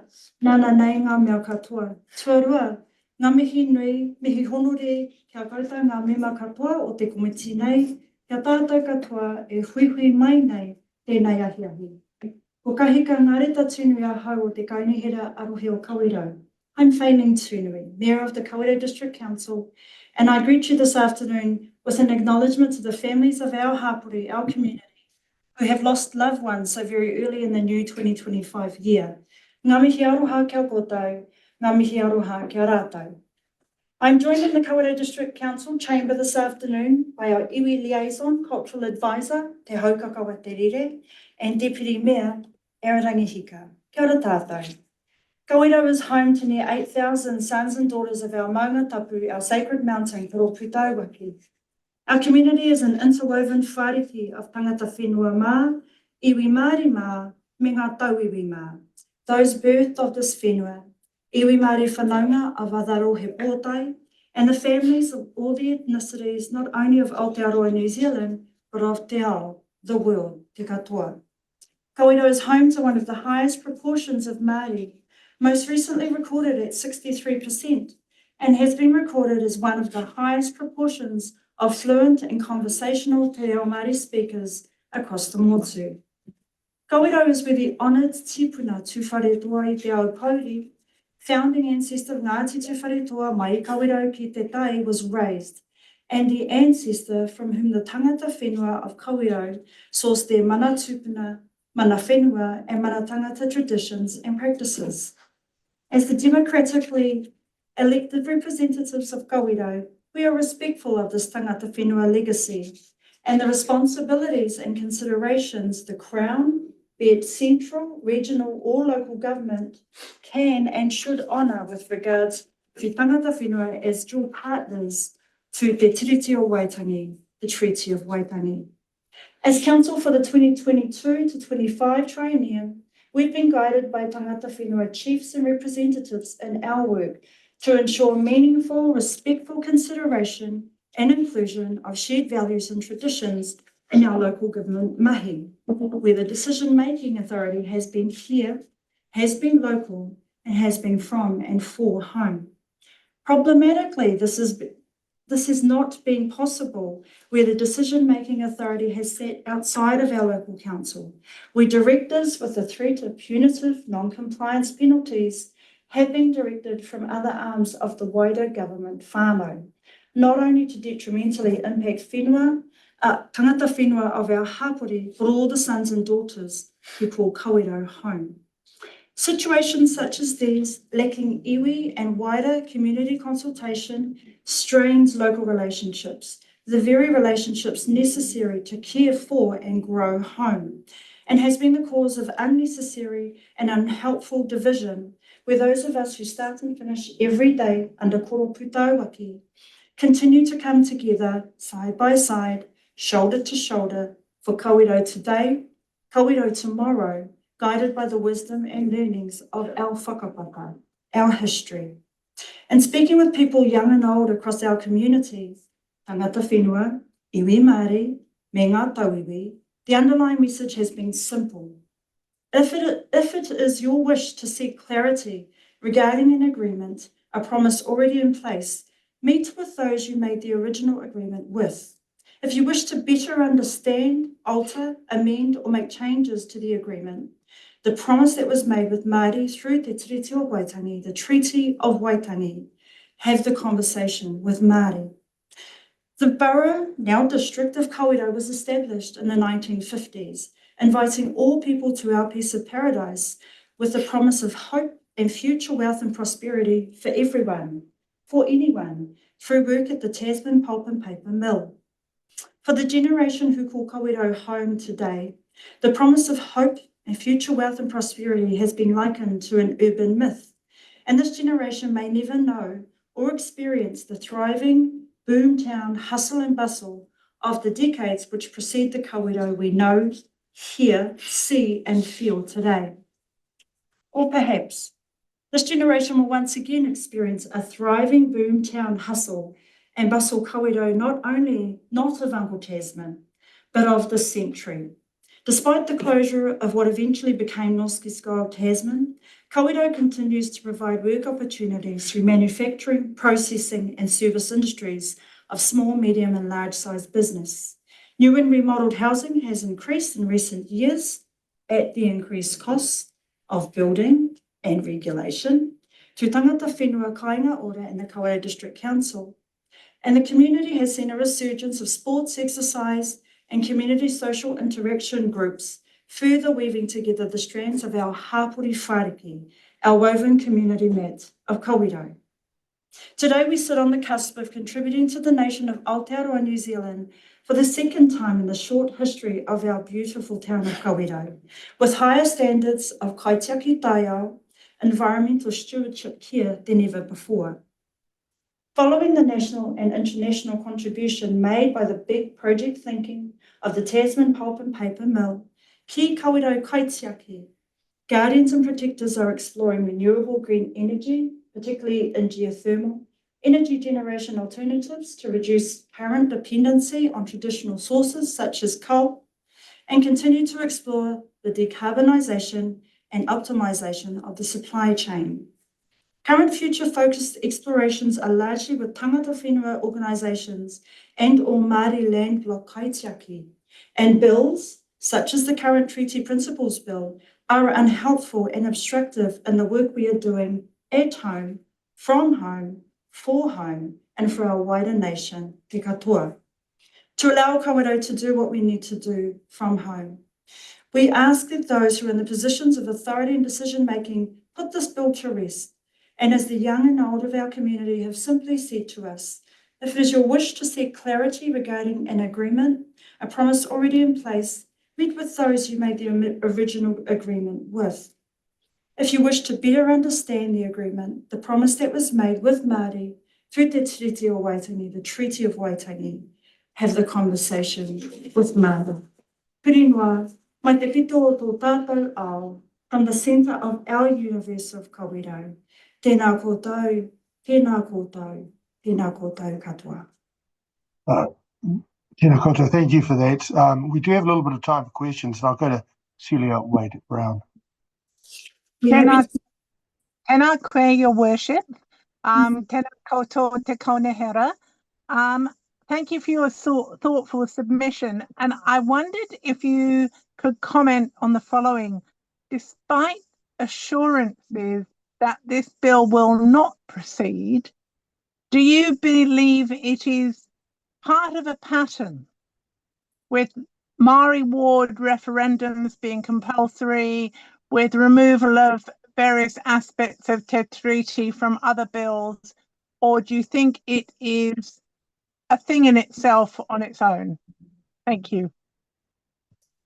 Through the chair, I will thank you, Celia Wade-Brown. I'm just reading, kia ora, no Wairarapa.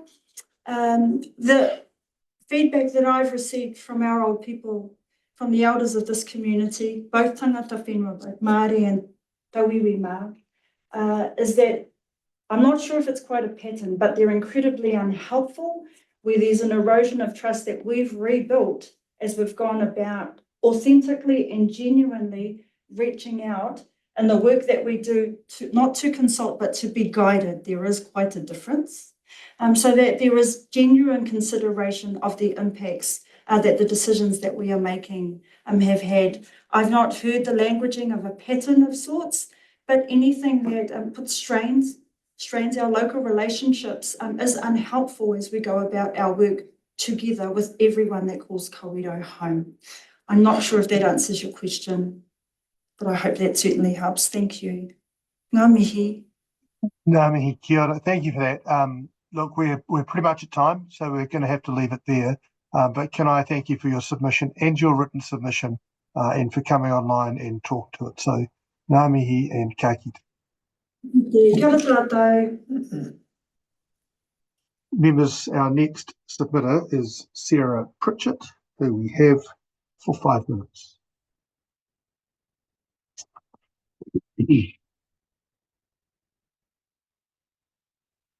Kia ora, Sarah. Welcome to this Justice Subcommittee for the Principles of the Treaty of Waitangi Bill.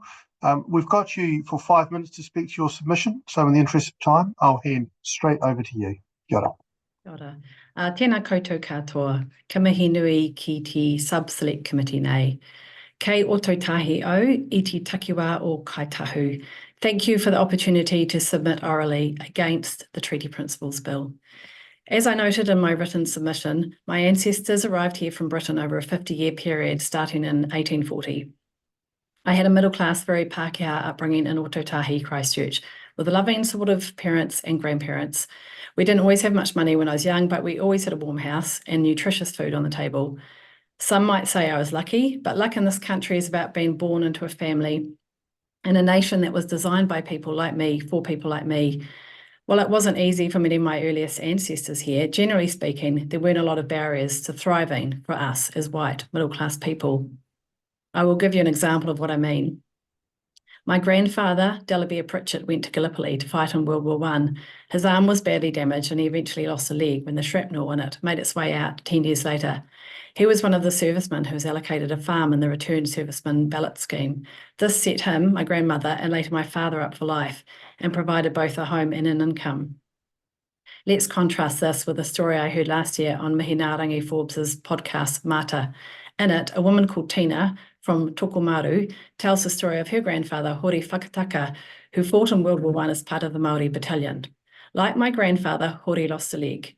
Unlike my grandfather, he didn't receive a farm in the returned serviceman ballot, and in fact, he came back to find that his whānau land had been taken due to the Native Townships Act, and was, due to a clerical error that has not been rectified to this day, under the perpetual lease system. The multiple owners of this land to this day have no say over who leases the land, how long it is leased for, or how much the lease is worth. The multiple owners of this land receive a pittance for the lease. If a leaseholder decides to terminate the lease, the original landowners have a 20-day first right of refusal to buy back the land, 20 days to raise the finances to buy back their own land. So there we have the story of two grandfathers who went to World War I. They both lost a leg. My Pākehā grandfather acquired a farm. Tina's Maori grandfather lost his whānau land. I'm still benefiting from the fact that my grandfather, who left New Zealand as a shepherd, ended up with a freehold farm. Tina and her whānau are still experiencing the impact of being landless landowners, with some of Tina's whānau being homeless in their own takiwā. How is that one law for all? How is that equal opportunities for all? I didn't know about any of this growing up. I also didn't know about the manipulation and untruths of the Kempstead purchase of the bulk of Kaitahu land, which led to my maternal family being able to build a solid middle-class family from farming on this Kaitahu land.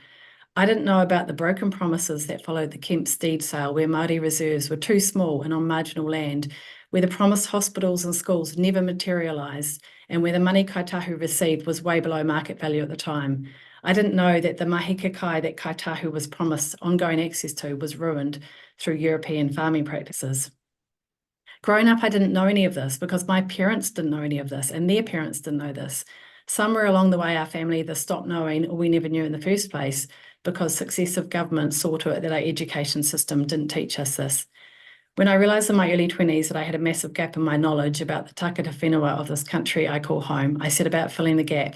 I'm always awed by the generosity of the people who have taught me, for their willingness and generosity in sharing their knowledge, language and culture with me and other tauiwi, while also needing to recover it for their own people.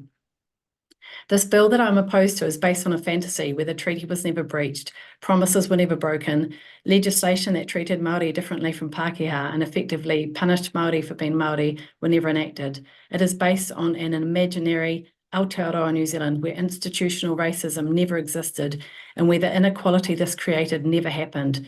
It has only gained traction because it relies on the majority of us tauiwi not knowing the history of this country in more than a token airbrush fashion. It also relies on many new migrants not knowing this history and thinking it is not relevant to them. That is why I recommend that the committee stops the bill from proceeding further and instead the New Zealand government embarks on an educational campaign for all adults, including new migrants, so that we can all understand that Māori signing Te Tiriti was an act of generosity, that Te Tiriti is a unifying document and how failing to uphold this agreement has had a long-lasting intergenerational impact, which we still see today play out in negative statistics. I've always been proud to call this country my home. Karen, you're at time, so if you just conclude with a sentence, that would be good. Oh, just I think we can do better as a country if we want everyone to thrive, not just survive. Ngā mihi. Kia ora. Look, Sarah, thanks very much for your submission and thanks for your written submission, which we've all got the opportunity to read as well. So thank you for that. Kia ora. Kia ora. Members, the next submitter is Sonja Urban, who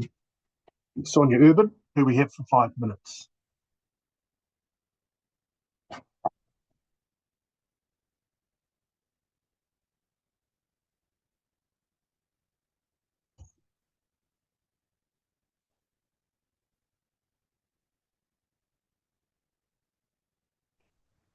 Kia ora, Sonja, good to see you there. Welcome to the Justice Subcommittee. We've got you for 5 minutes to speak to your submission on the Treaty of Waitangi Principles Bill. In the interest of time, I'll just hand straight over to you. Kia ora. Tēnā koutou. E mihi ana ki ngā kai kōrero I whakahē I tēnei pire, e mihi ana ki a koutou e te kōmiti. No te amanahine kare o ka tūpuna he Romani Gypsy hoki e tōku whakapapa, ko Sonja Urban tēnei. I have German, Hungarian and Gypsy whakapapa. Thank you very much for this opportunity to speak today. I'm speaking today as a tauiwi, tangata tiriti, a partner of a Tāne Māori, and most importantly, a mama to a Pipi Māori. I also speak as a conservationist who understands the importance of Indigenous knowledge of the whenua. I take my written submission as read and will talk about my lived experience in Aotearoa, focusing on 3 points: education, tino rangatiratanga, and conservation. This bill is a breach of Te Tiriti o Waitangi, and I fully oppose it. I also want to acknowledge Elke's submission earlier this day. Great submission and very relatable to me. I arrived in Aotearoa in January 2012, confused that Te Reo Māori wasn't more widely spoken, and I learned about the history of Aotearoa and the long history of colonization. In 2018, I started my teacher training, during which I also took a Māori paper that focused on Te Tiriti o Waitangi. I quickly learned that not many Pākehā have learned about the history of this country and Te Tiriti. It became very clear that there's more education needed on Te Tiriti and the history of this whenua. 2019, I was granted citizenship in Aotearoa. Again, being left confused about the process, I was required to swear allegiance to the Queen of England, but there was no mention of Te Tiriti o Waitangi, the founding document of this country that allows tauiwi like me to live and thrive here. To make the moment feel more fitting, I recited my pledge in Te Reo Māori and added my own personal acknowledgement to Te Tiriti. Without Te Tiriti, tauiwi have no rightful place in Aotearoa, and let's remember this is a signed agreement between Māori and the Crown, not the current government. Since then, I've been fortunate enough to study Te Reo Māori and recently graduated with a bachelor's degree in Te Reo Māori me o ngā tikanga at Te Wānanga o Raukura. I've been embraced by Māori communities with incredible love and warmth, manaakitanga, and I've experienced a sense of belonging unlike anything I've known before. Through this, I have come to understand that non-Māori can indeed flourish in environments where Māori hold rangatiratanga. Unfortunately, this is not true the other way around. I felt truly privileged to walk alongside my Māori friends on their journey to reclaim the language. However, I also witnessed the struggles many faced along the way, including the added burden of having to pay to learn their language. This bill's erosion of Māori sovereignty will not only harm Māori communities, but it will also undermine the country's ability to build a nation founded on a genuine treaty partnership. I gave birth to a Māori kōrero in October, and as a mother, I'm deeply concerned for her future if this bill was passed. My baby deserves the opportunity to grow up in her own country, where she can take pride in her Māori heritage and confidently speak her reo. Our baby is a tiriti pepe, and we exclusively speak Te Reo Māori and German with her, fostering both her cultural and linguistic identities. I work in conservation and would also like to acknowledge Eugenie Sage's submission, emphasizing the crucial role of treaty partnership in conservation efforts. It is essential that the government recognizes the deep connection Māori have with the environment, as well as the invaluable Indigenous knowledge and understanding that contribute to effective conservation practices. Our pepe carries whakapapa to Taranaki, and just this month, her koro, Maunga Taranaki, was officially recognized as a legal person. This recognition is a significant step in the ongoing journey of Māori sovereignty. We must ensure that our tamariki are given the opportunity to thrive in an environment that acknowledges and nurtures their identity. I reject the way the bill frames equality for all as means of undermining the distinct status Māori hold as the Indigenous people of Aotearoa. This feels like a deliberate and cynical attempt to mislead the public and sow racial division. Time and resources must be invested into educating people about Te Tiriti o Waitangi. By fostering a deeper understanding of Te Tiriti, we can build a more united and prosperous society for all.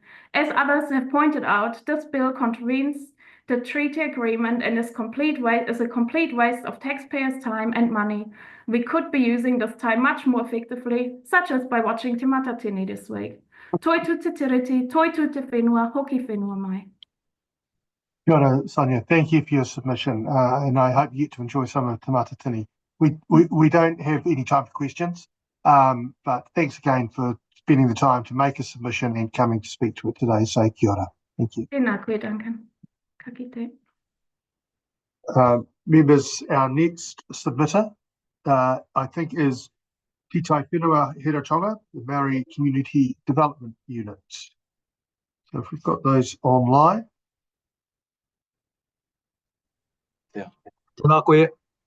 Tēnā koe, marae. Yes. We've got you here for 10 minutes to speak to this Treaty of Waitangi Principles Bill, and we may have questions if we've got time at the end. So in the interest of time, I'll hand straight over to you. Ka pai. Ko tēnā koutou katoa I roto I te manaakitanga o tātou nei kāinga. Kaihanga, he mihi kau ana ake ki ngā tini mate aitua, ko tari ana tērā, ko iritana tērā rāwatahi a ngā kahurangi mārai kura rātou ki a rātou tātou te kānohi ora. Tēnā koutou te whare, tēnā koutou te subcommittee hoki. I am Marae Apatu, Te Kai Hau 2 representing in this oral submission and in support of our written submission made by Te Taiwhenua Heretaunga on the principles of the Treaty of Waitangi Bill. I am representing for the purposes of this bill only the collective voice of ngā marae hapu and Heretaunga in opposition to this bill. And it's really important for me to acknowledge these marae, o mahu, te apena, runanga, and the hapu, respective hapu of Ngati, Ngati hini manu, Ngati poko iri, Ngati huna mokai, e Ngati mahuika. Mangaro marae, in terms of Ngati Rahunga i te rangi, Ngati Pōporo, Ngati Pāhu, Ngati Pauwharekura, Korongata marae of Ngati Pōporo, Ngā Mihiro marae, insofar as Ngati Mihiro, Haungare marae, Ngati Ngaringare, Ngati Papatua maro, Taraia marae, Ngati Hotua, Kahurānaki marae, Ngai te rangi koianake, Waimara marae, Ngati Kurukuru, Ngai te uru ki te rangi, Ngati Whakaiti, Ngati Hikatoa, Matahiwi marae, of Ngati Hawe, of Ngati Kautere, Ruahapia, Ngati Hawe, Waipati marae, of Ngati Hawe, Ngati Horia, Ngati Hinimwa, and of course the Ōwhako Land Trust of Ngati Te Piringa, Ngati Hinimane, Ngati Pokuriri. We are unilaterally united to collectively oppose the intent and the purpose of this bill that it seeks.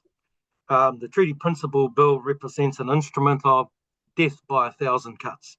The cultural survival of our Māori world, the whānau, marae, hapu, will be put at further risk to sever and amputate the very existence of our tino rangatiratanga, traditional and customary rights and interests guaranteed under Te Tiriti o Waitangi. This bill would denigrate, undermine and erode the very spirit wairua, mauri of our tipuna, ancestors, to the signing of Te Tiriti o Waitangi, a shared vision of hope, of nationhood, and true partnership that ultimately as a nation is built on progressing goodwill.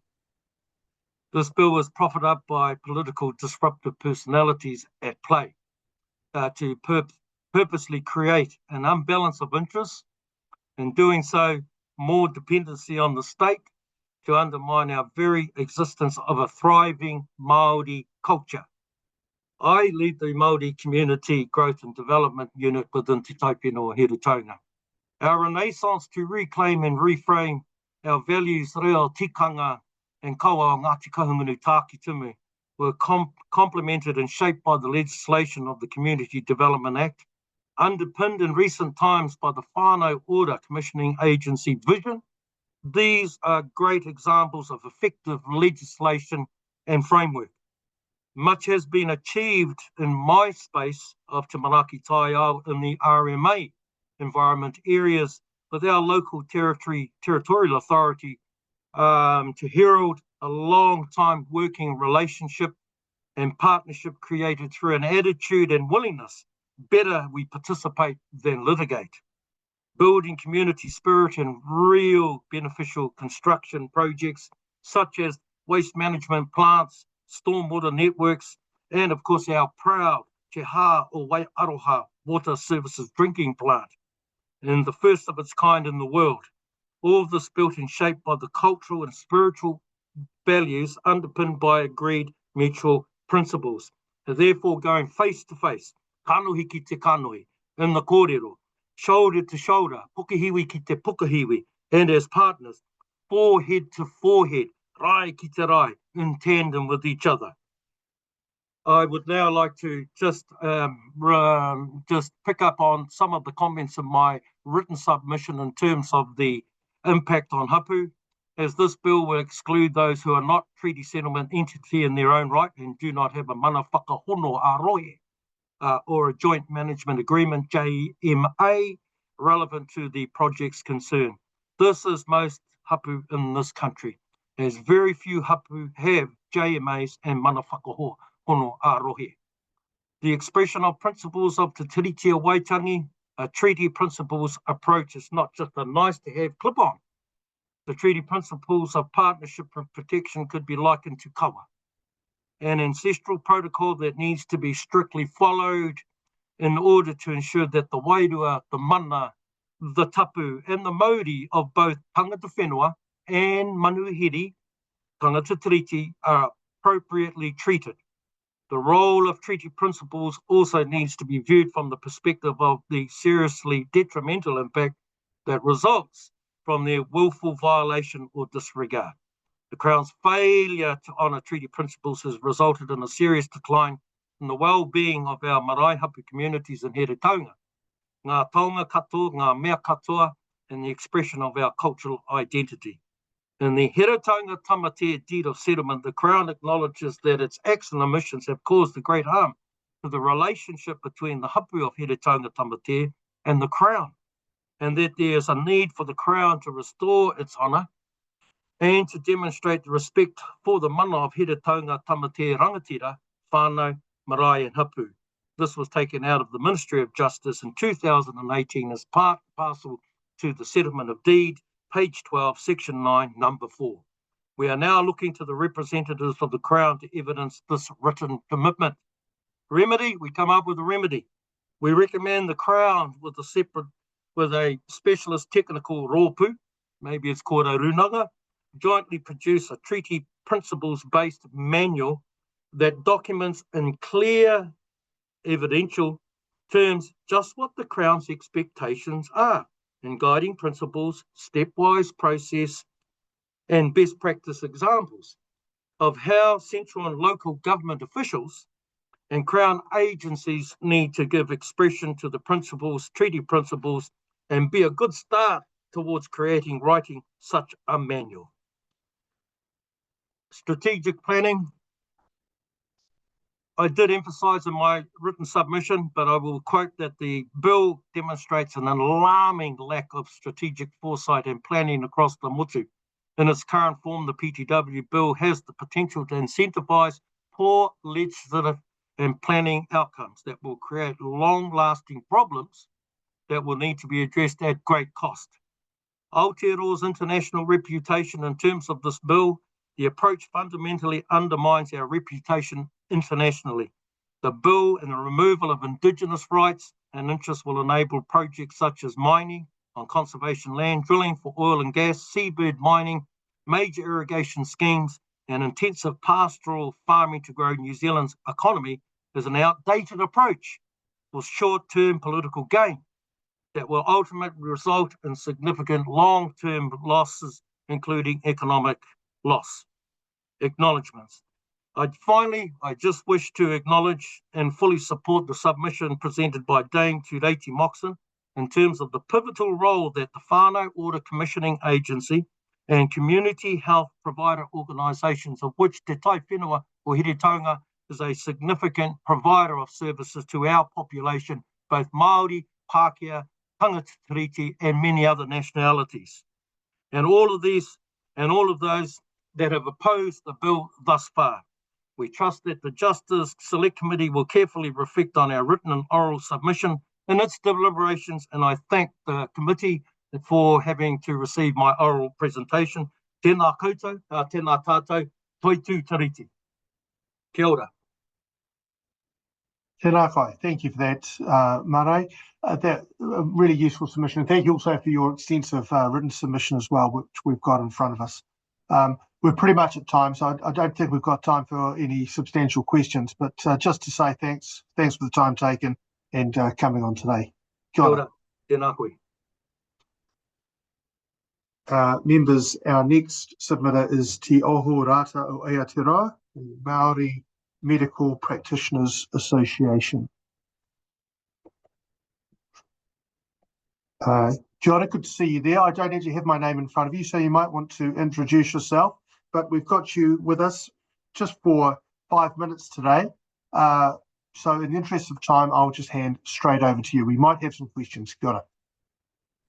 Kia ora, Duncan and everyone. Thanks for having us today. Kia ora koutou katoa. Ko Jacqueline Aramoana Ho no Waikato Iwi. I'm joined in the room by the chair of our board, Dr. Casey Tawhara today, but not on screen. I'm a junior doctor working in the public health system and have been part of Te Ohu Rata o Aotearoa, the Māori Medical Practitioners Association, since 2005.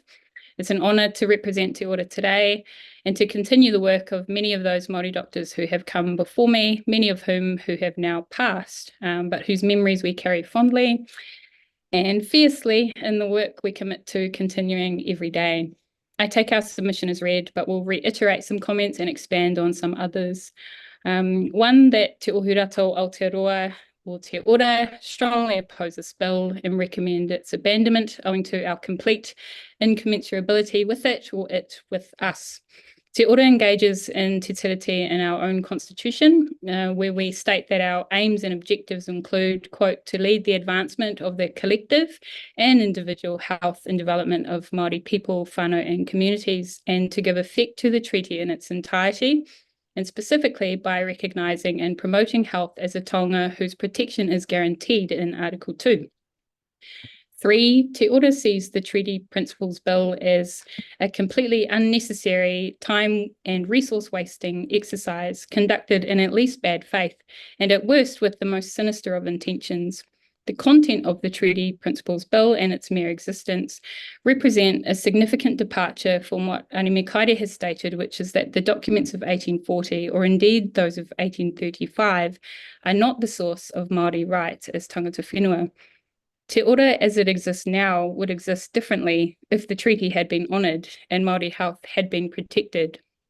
And so, as an organisation, we commit to not only affirming the right to health through our work as medical doctors, which of course is very specific, but also to addressing the health effects of the breaches of the treaty since it was signed. And that includes the effects of the loss of land as the means of production. 5, it is our opinion that this bill serves to undermine our core work by seeking to evade the commitments and obligations the Crown has to upholding and honouring the treaty. 6, it is no secret that New Zealand's public health system is struggling, and this is not by accident, this is by design.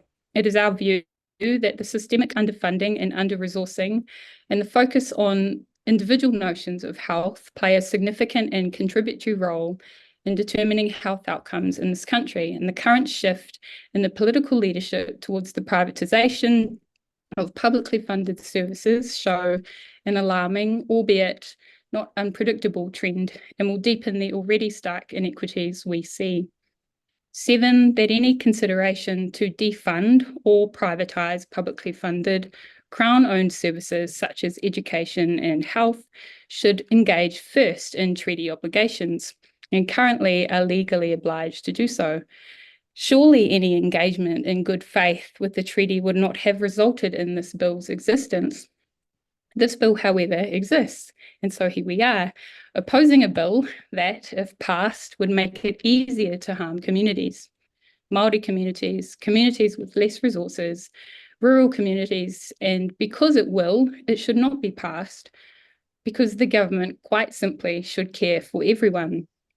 In a time of multiple genocides, we should be moved to protect those most affected by capitalism and racism, fascism, ableism, and always, but even more recently, transphobia. In summary, Te Ora does not support the ongoing undermining of tangata whenua rights to health or any bill that would serve to facilitate this. Nō reira, tēnā tātou katoa. Kia ora, thank you for that. We've got a little bit of time, so I'll go to Celia Wade-Brown for a question. Tēnā koe, thank you for your submission.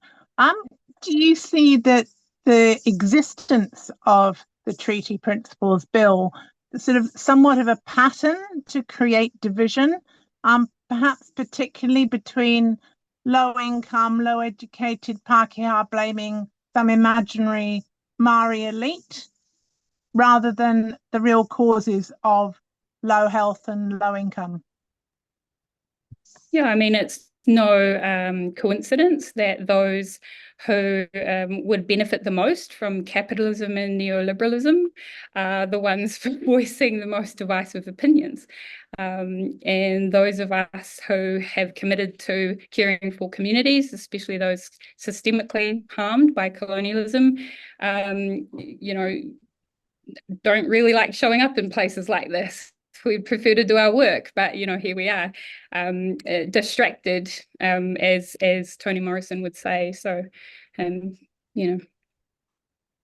Kia ora. Thank you for that. That brings the time for the submission to an end. So, thanks for and thank you, can I say, for your very substantial written submission as well. Very helpful. Kia ora. Members, the next submitter is not available, and so Chris Milne will be available at 3:05, so we will briefly suspend and come back at 3:05.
Kia ora, friends. Hopefully we're available. Good to see you back. Hope that was a restful break. Our next submitter is Chris Milne. We've got Chris for 5 minutes.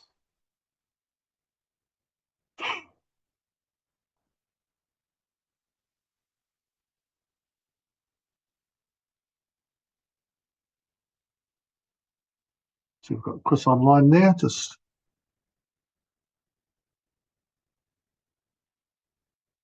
Can you hear me now? Can hear you now, Chris. And then now we've got your video. Welcome to the subcommittee. Chris, we've got you for 5 minutes to speak to the submission on the Treaty of Waitangi Principles Bill. In the interest of time, I'll hand straight over. Kia ora. Oh, thank you so much.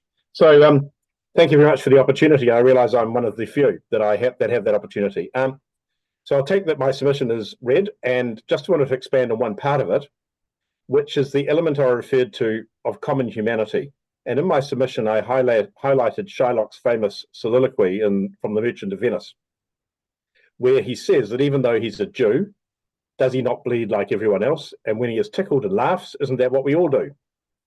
And look, my position in this, I'm not a grand jurist or a constitutional expert, or representing an august body. You've already heard from plenty of those. My submission is more of a personal reflection. So about 7 months ago, I had the pleasure of meeting a treaty partner for the first time. This treaty partner is my newly minted grandchild. In 3 months, I'll meet another newly minted grandchild, but this one won't be a treaty partner. So some of my family will be treaty partners and some won't. Some grandchildren will therefore enjoy preferential access to medical school and so on, while other grandchildren won't enjoy that. And to me, sitting here as a grandparent in 2025, I find that almost like Alice in Wonderland stuff, to be honest. How do I explain to them when they're old enough to understand? How do I explain to them that all grandchildren are not born equal? Are they not loved equally, as Shylock would surely have said? But my history is a little unusual. My forebears were slaves twice. Many generations ago, they were transported by Muslims to Spain. My relatives escaped to Prague, and from there they were hounded across Europe, eventually relocating to Jamaica. And while in Jamaica, they intermarried with freed African slaves. So this is confirmed by Ancestry.com DNA testing. And so twice in my ancestry, I've been a slave, and probably more often if I dig deeper. And in fact, my ancestors may even themselves have owned slaves in Jamaica. I just don't know. But I suspect if we all dig deep, that this will be the story of all of us. History is messy, it's imperfect, and sometimes embarrassing, and at other times uplifting. But none of us are responsible for what people did before we were born. We can only stand back and marvel at the rich tapestry of events that have led us to this Zoom call. Notwithstanding some awful things, like Ukraine and Gaza, by and large, we now live in a golden era of human history. The Enlightenment values of the West have freed us from the horrors of previous centuries and millennia. It has been hard fought. It's what we think about on Anzac Day, why those soldiers died. The treaty brought Enlightenment values to New Zealand at a time when Maori were engaged in musket wars. And as Governor Hobson said in 1840, we are now one people, and he could have added, under the Enlightenment. As everyone hoped would happen, the fighting and slavery by and large stopped, and economic development ensued. This is not to say that perfection was instantly achieved, and if that's the standard that we're going to hope to live by, we might as well pack up our bags and go home. And it's also why we have a treaty settlement process.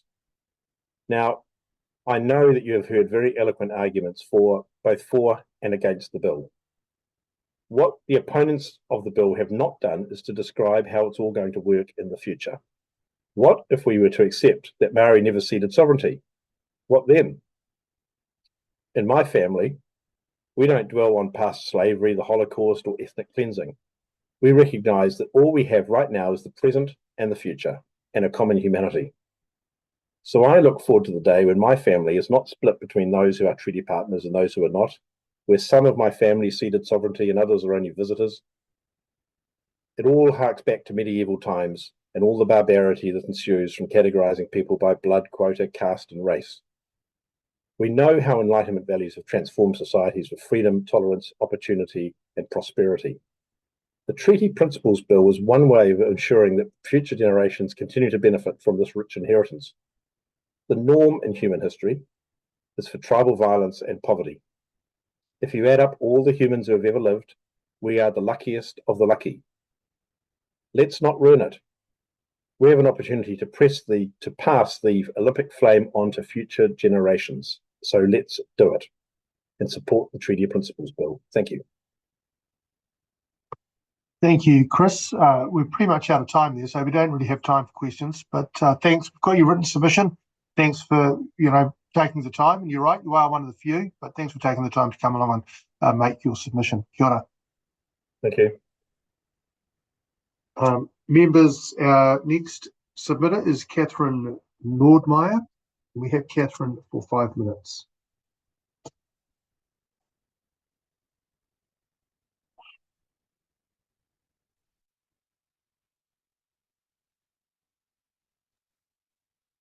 Tēnā koutou, can you hear me? Tēnā koe, Katherine. Yes, we can hear you and see you. Thanks for coming along. We've got you for 5 minutes. If we've got time at the end, we might have questions, but I'll just hand straight over to you. Kia ora. Thank you. Tēnā koutou i ngā mema o te committee. Thank you for considering my submission and inviting me to speak. My name is Katherine Nordmeyer. I'm a lawyer and I'm submitting in my personal capacity today. I strongly recommend that you reject this bill. In terms of my background, I'm both Pākehā and Maori. I'm very proud to live on this whenua as a Pākehā woman, but quite frankly, I'm ashamed that our society continues to labour under these colonial myths, which, in my view, are underpinned by white supremacy and ignorance of the basic facts. I would pause here to say that with the way I was raised, I once believed those myths. I remember thinking that Maori were going to take all of our beaches, or that learning more about my whakapapa and te reo Maori was a waste of time, rather than the deep source of satisfaction, meaning and connection, which I have found it to be. It was not until I received a very basic education in my first year of law school, where I learned about the events that occurred when England came to New Zealand, and that I came to understand the extent of the land confiscation and the fact that most of my prior knowledge, to use the words of a previous submitter to this committee, came from talkback radio.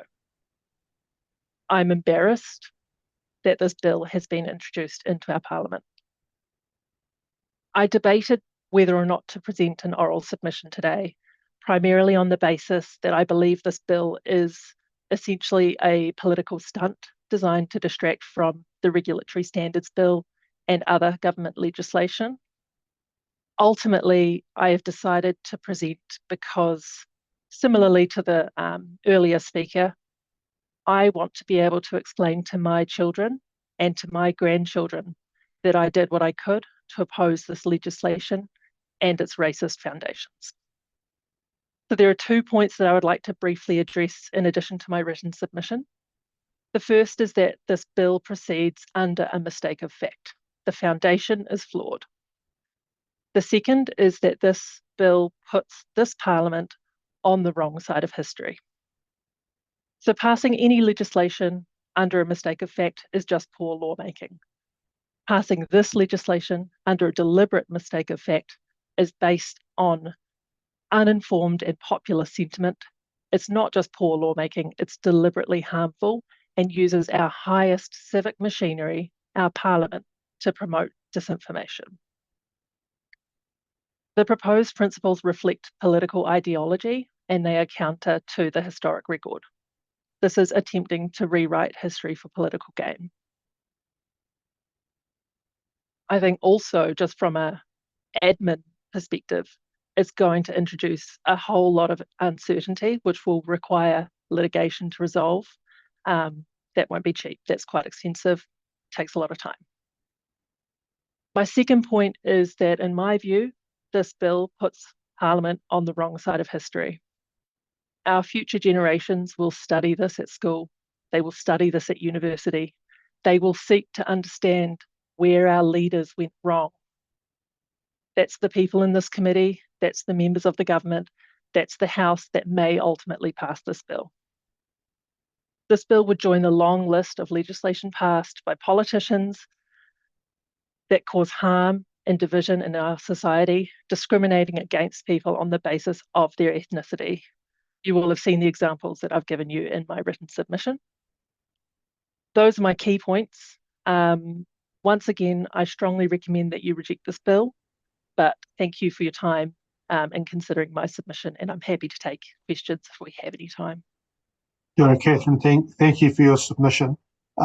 We haven't got a great deal of time left, and I must say I've read your submission, and it's very well thought out, and the bills that you refer to in there are troubling reading. But look, thank you for the time you spent here today, and thank you for your written submission as well. Ka kite. Ka kite. Thank you.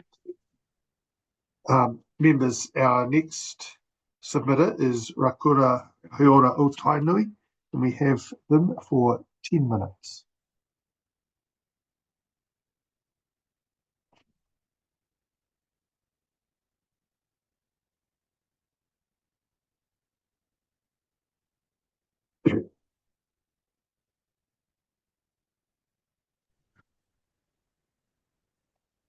Kia ora, Karina.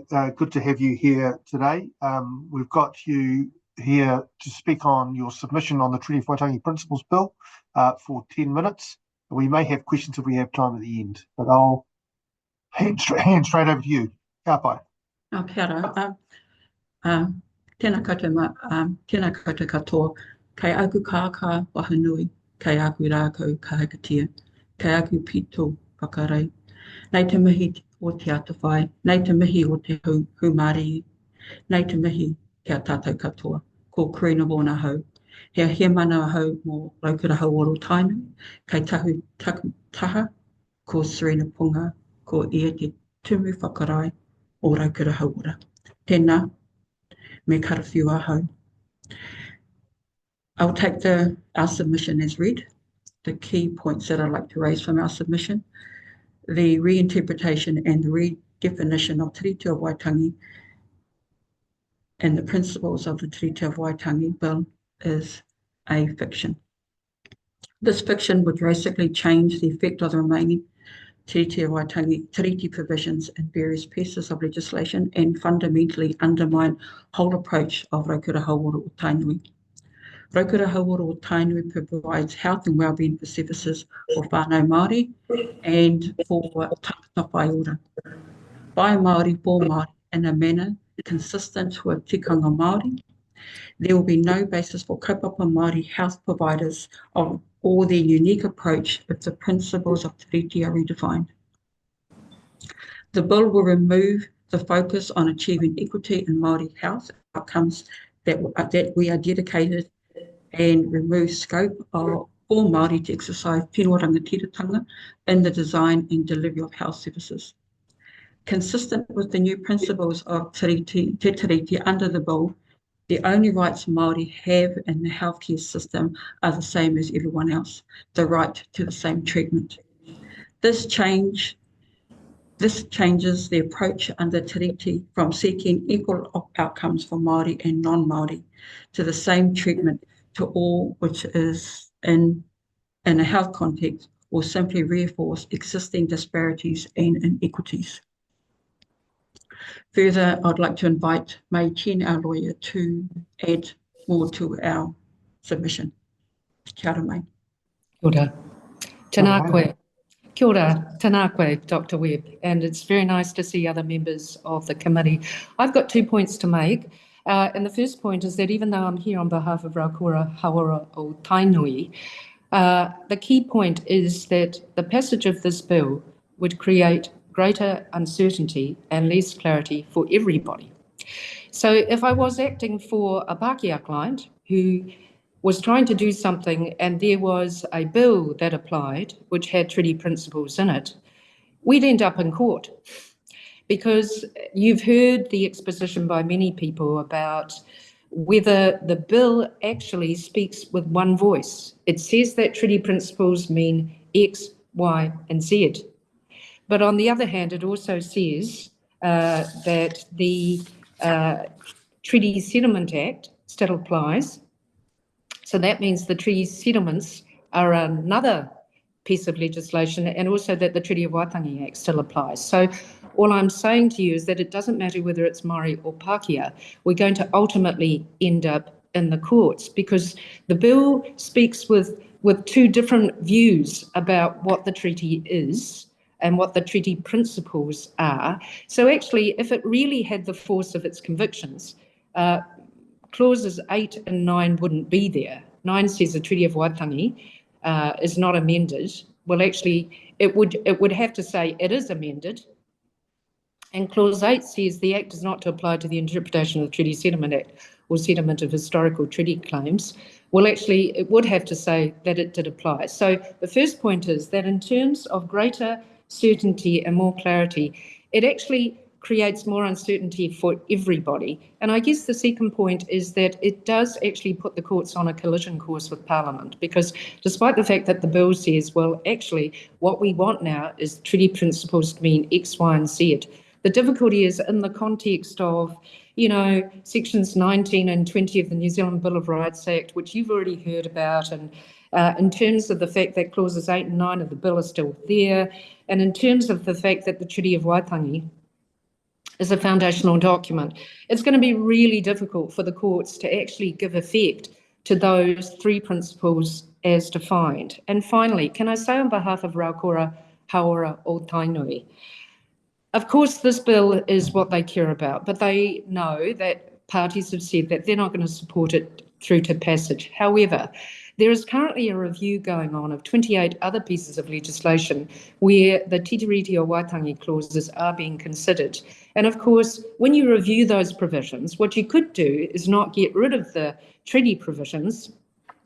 You could just seek greater certainty by defining them, and you could define them in the same way. So of course, the concern for Raukura as a Maori health provider that provides services according to tikanga is the Paora legislation, which is being reviewed, the Smoke-Free Environment and Regulated Products Act, which is being reviewed, and the Oranga Tamariki Act, as well as the Mental Health and Wellbeing Commission Act. I'm simply pointing out that these acts still have references to Te Tiriti o Waitangi. So in the review, the only thing to call out is that these in the coalition agreement will be reviewed, and then of course they'll be put up for law reform if there's a need to review them.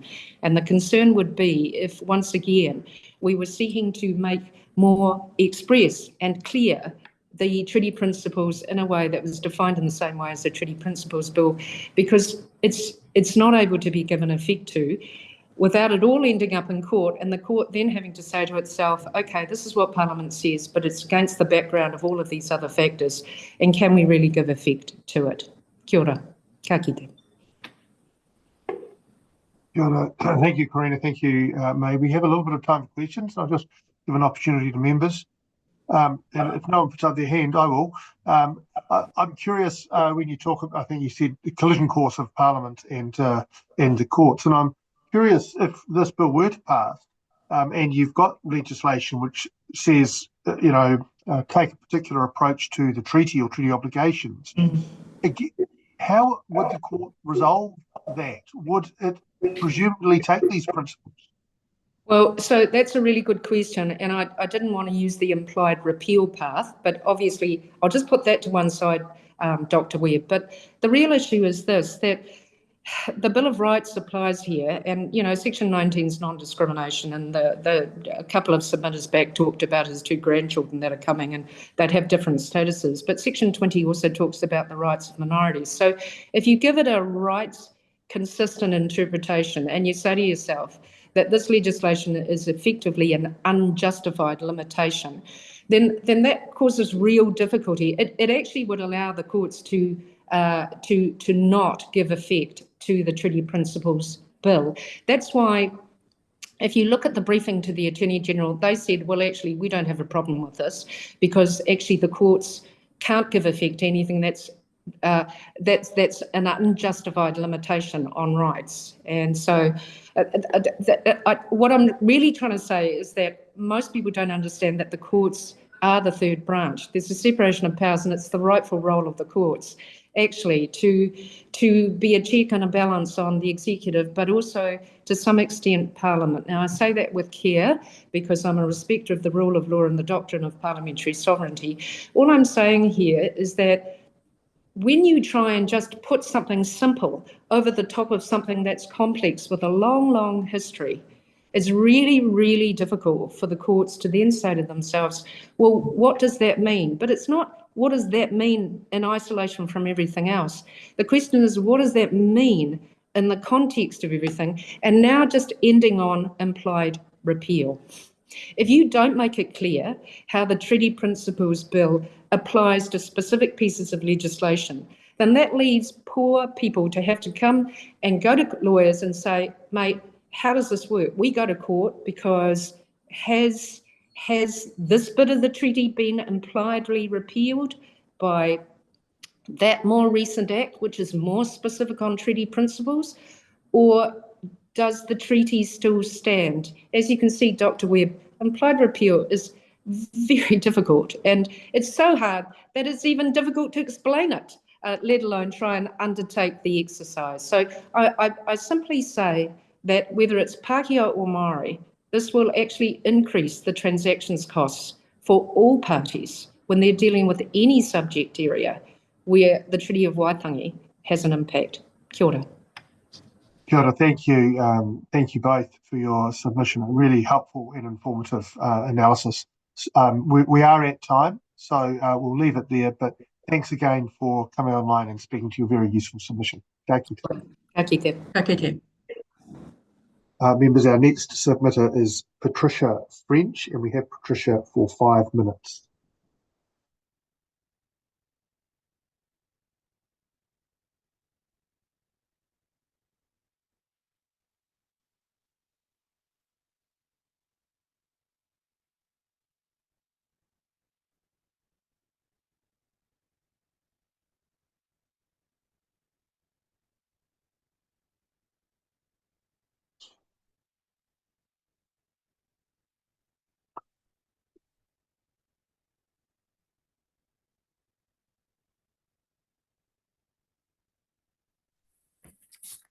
So you've got Patricia there, so just wait for her to put her camera on. No, where does that happen?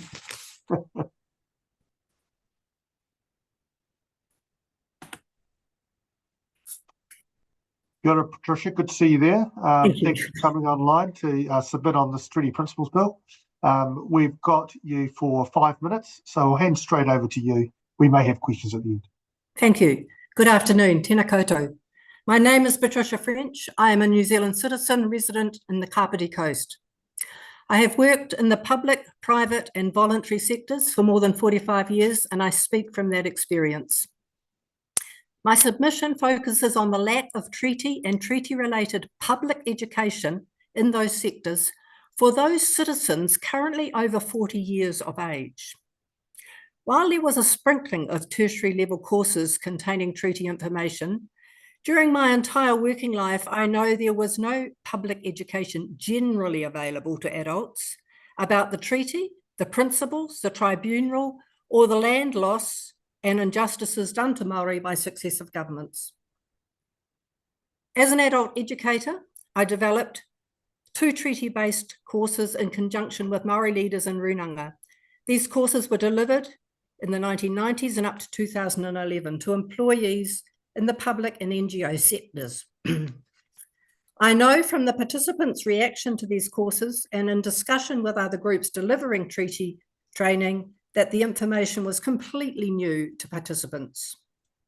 While school leavers or school children were being taught about treaty, adults born more than 40 years ago were lucky to hear anything about it and certainly were not given any understanding of the principles. 46% of the New Zealand population is currently over 40. That's over 2,400,000. Even removing 400,000 from that number, to generously cover the number of Maori and those who receive treaty training, there are still more than 2 million adults who are likely to have received no public education about the principles, the treaty, the tribunal, or the need for redress. Yet now, that same group is being presented with a new set of principles. How can such a group make an informed choice about such matters when they have little or no understanding of the current principles? This might seem then that I would support the national conversation mentioned in this bill. I do not, for 2 reasons. Firstly, the national conversation is part of the subsequent actions after the bill becomes law. Therefore, the conversation would be about the new principles, not the ones which have operated for more than 40 years and which were codified in 87 to guide government actions and decisions. Secondly, a national conversation in this current electronically connected world would largely be conducted via social media, where influencers, AI bots and algorithms ensure that sound bites are amplified that often incite and inflame emotions rather than inform and educate, or where individuals become cocooned within views similar to their own, regardless of the small degree of critical analysis such views would withstand. The proposed principles promote equality for all. This ignores the current level of inequity for Māori, and unless that inequity is addressed, the gap between Māori and Pākehā will widen. Just as with equal pay, when it did not actually address pay levels in female-dominated professions, and such professions needed to pay equity claims to correct the situation, so the proposed principles will not address the inequities inherent in the system which disadvantage Māori. I oppose this bill and the referendum it promotes. I recommend the treaty partners continue to work with the current principles. Thank you. Thank you, Patricia, for that submission. We've got a very short amount of time if members had a question, but if not, you'll appreciate the sentiments expressed have been. We've heard a few people speak in that tenor today and on other days. But thank you also for your useful written submission as well. So we'll leave it there, and thanks for taking the time to come and submit. Thank you. Ka kite. Members, our next submitter is Nesca Bowlin, and we have Nesca for 5 minutes.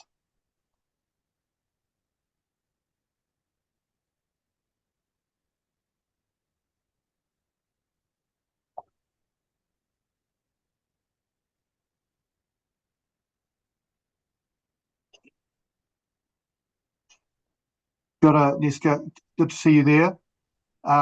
Thanks for coming online to speak on the principles of the Treaty of Waitangi Bill. We've got you for 5 minutes, and if we have time, we may have questions at the end. I'll hand over to you. Ka pai.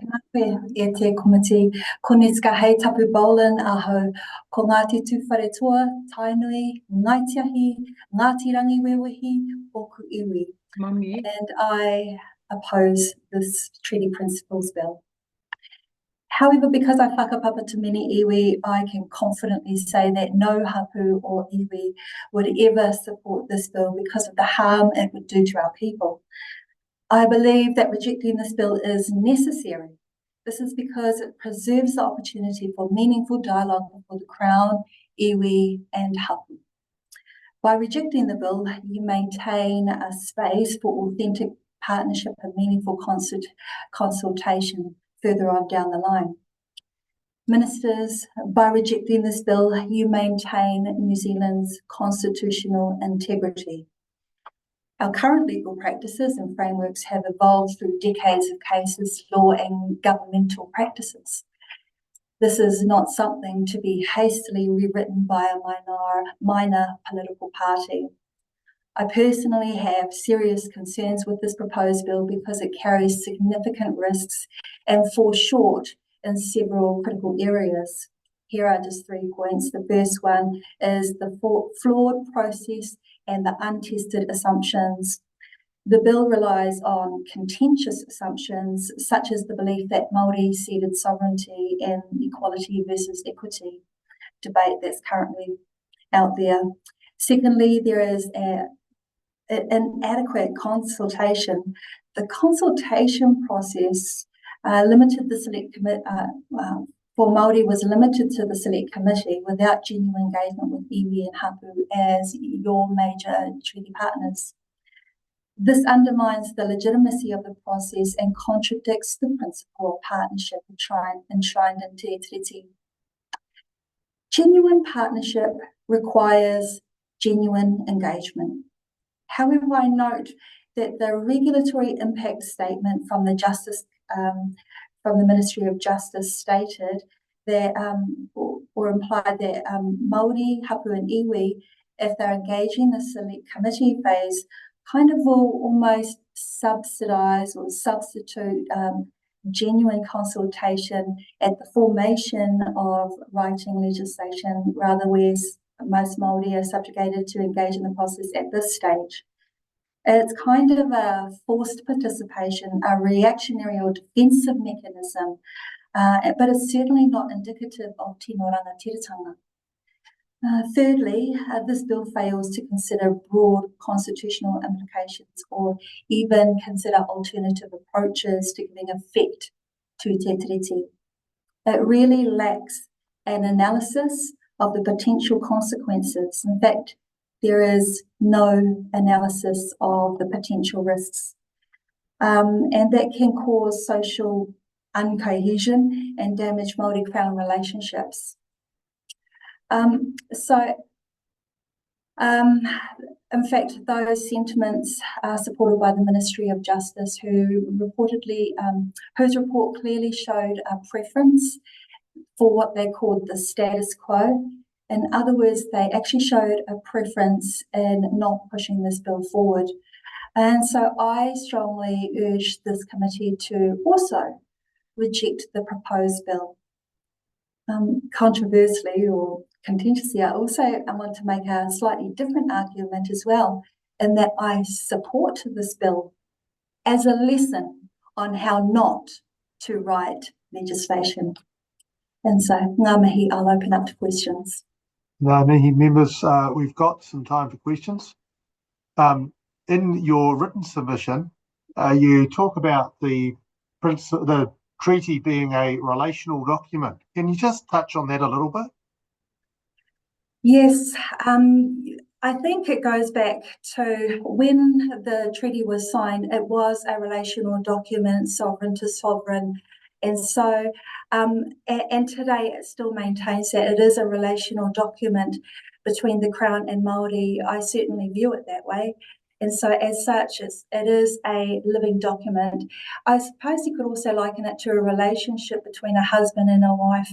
And for Māori, we sometimes share the sentiment that it's also like an abusive husband that abuses the wife who has less power. So any relationship has an element of power. Every relationship has some element of power in it. And Māori relationship with the Crown, the power has always laid with the Crown, but that wasn't where the power laid at the inception of Te Tiriti. It was reverse. But however, we still maintain a very strong tino rangatiratanga idea, which is that power is never, is not actually tilted that way. Our ideology, or my ideology in Te Ao Māori, is that tino rangatiratanga supersedes kāwanatanga. Hopefully that answered your question or gave you more enlightenment. That's really useful. Thank you for that, Nesca. We haven't really got any time to take it further. We're pretty much out of time. But Ka, I thank you very much for your submission. Kia ora. Members, our next submitter is Te Kapahaka o Ngati Whakapākau, and we have them for 10 minutes.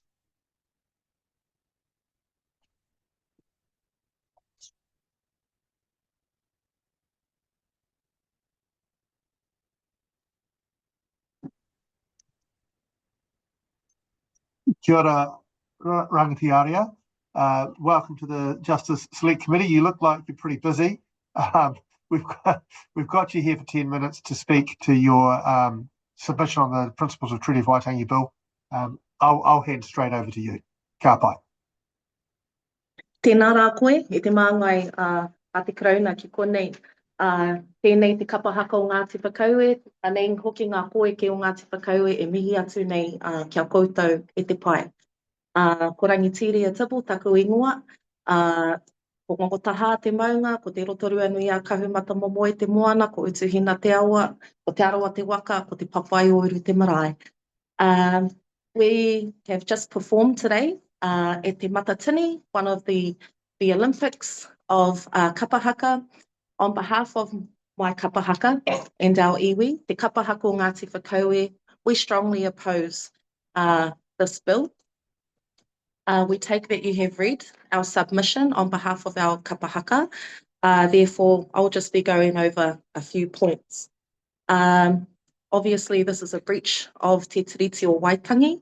If this planned process goes through, which we strongly oppose, it is a breach of the covenant of that relationship that was made in good faith between Māori and Pākehā in that time, but also the impacts of us locally in Rotorua, where we come from, with regards to the Rotorua Township Agreement, formerly known as the Fenton Agreement, that was signed by our people, as well as representatives of Ngāti Rangiwiwihi, Ngāti Uenuku Kōpako in 1880. During our performance today, at Te Matatini, we performed a mōteatea. That was in honour of Pētera Te Pukuatua, who was one of the main advocates of that township agreement made in good faith, so that everybody in our community in Rotorua would prosper. Within 10 years of signing that agreement, most of our people from our tribe were actually impoverished by systematic tūkinotanga that through different policies, laws and procedures actually negated the partnership agreement that they went to. This has further impacts on us today, as that agreement is still current, and we are very, very concerned that if this goes through, that will further not only weaken the current partnership we have, but relationships going forward. Our tupuna, our ancestors went into this with good faith, and we continue to try and honour those intentions today. I also sit on our partnership board with Rotorua Lakes Council, so I can assure you that these impacts are very, very significant to us. Not only our kapahaka, but our iwi. In terms of something that's very dear to the hearts of our kapahaka, we remember Cavaliere Sir Robert Bond Giles, who was a very, very special koroua to us and our kapahaka, who we buried in November of this year. More importantly, Sir Robert Giles was also the last man standing from the 28th Māori Battalion.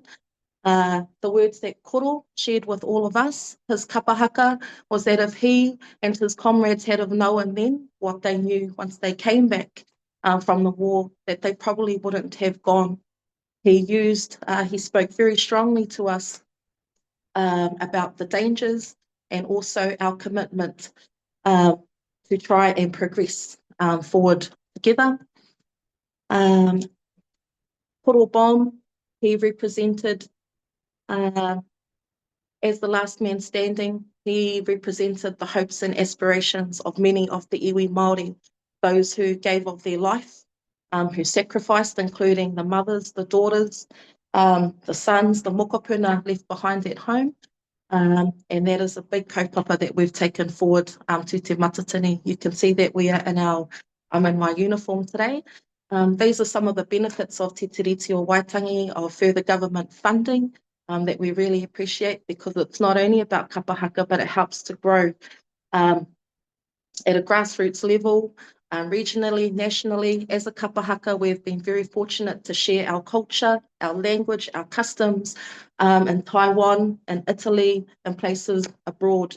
And we have received nothing but positive, enriching feedback. If this bill goes ahead, it really does have a negative effect not only on us, but those relationships and how people perceive us here in Aotearoa further afield than here in our country.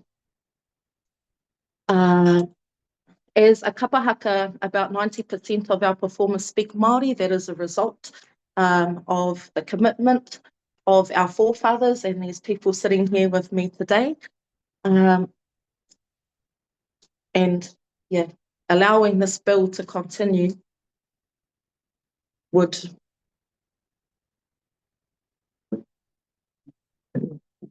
nullify and cease all of those positive things that have come about as a result of our partnership. We believe that we can do better. However, on behalf of Te Kapahaka o Ngati Whakaue, we strongly oppose this bill, and we call the government to reject the bill as well. Tēnā koe. Tēnā koe, thank you for that.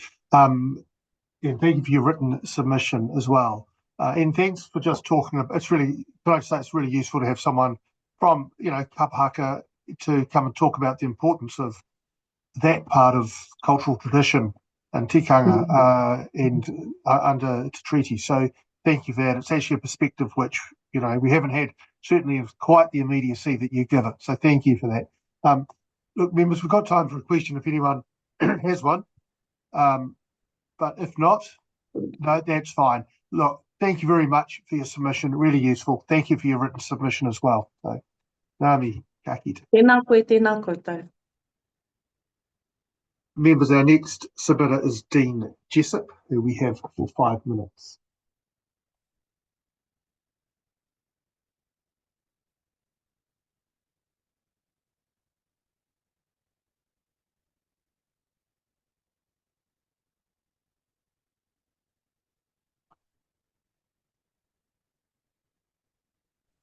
Hello there. Kia ora, Deane. Good to see you. Thanks for coming online. We have you for 5 minutes, including any questions we may have, to submit on the Treaty of Waitangi Principles Bill.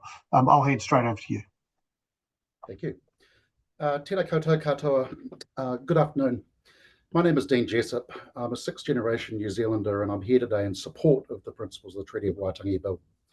What makes New Zealand exceptional to me is that we're the last great landmass on planet Earth settled by not just one, but 2 great seafaring peoples, the Polynesians and the British. Both journeyed vast oceans driven by courage and vision to make this place home. More remarkable is how they eventually came together, creating a unique legacy in the Treaty of Waitangi, a founding document unlike any other in history. This shared history of exploration is captured perfectly in the inscription on the John Logan Campbell Monument atop Mangakeki, One Tree Hill. This monument was erected in accordance with the will of the late Sir John Logan Campbell, who visualised and desired that a towering obelisk should be erected on the site of Mangakeki as a permanent record of his admiration for the achievements and character of the great Māori people. It continues. The first known Māori to visit these shores was Kupe, a Polynesian navigator in the year 925. The first settlement under Toi took place in 1150. The first organised emigration from Hawaii took place in 1350. When the ancestors of the present Māori race arrived at various points on these coasts in the now historic canoes Tai nui-a-Rua, Mataatua, Aotearoa, Takitimu, Heretaunga, Tokomaru, and others. In 1840, the Treaty of Waitangi was signed, whereby the Māori accepted the sovereignty of the British Crown and were thereby secured in their rights and privileges as British subjects. So that inscription was set down in 1940, agreeing that wording took nearly 3 decades of consultation between Māori and European Kiwis, but they got there in the end. This is why it's such a shame to see the last 3 decades of bureaucracy and court processes unwinding meanings we had previously set in stone.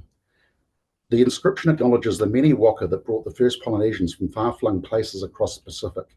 Europeans too journeyed on vessels such as the Randolph, Cressy, Sir George Seymour, and Charlotte Jane. Different waka, but driven by the same human spirit of exploration and a desire to forge a home. My own ancestor, Thomas Jessep, was one such voyager. In 1854, he left behind his life as a publican, bringing his family to the other side of the world aboard the Caroline Middleton.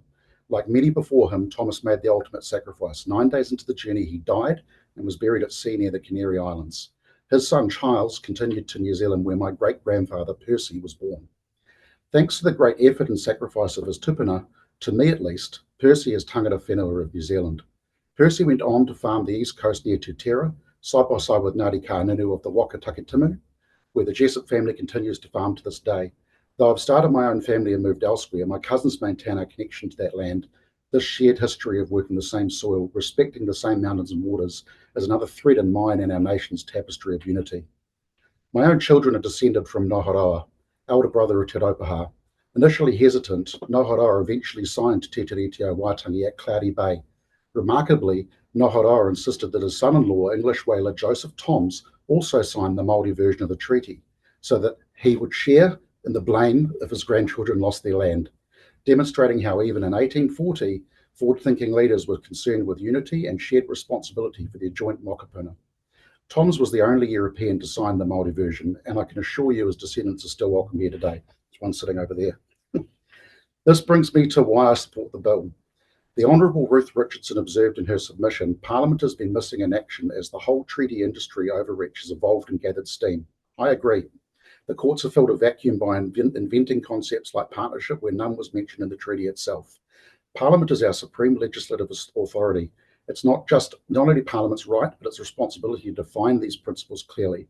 Without this clarity, we risk importing polarising politics from overseas and talking past each other using terms that lack shared meaning.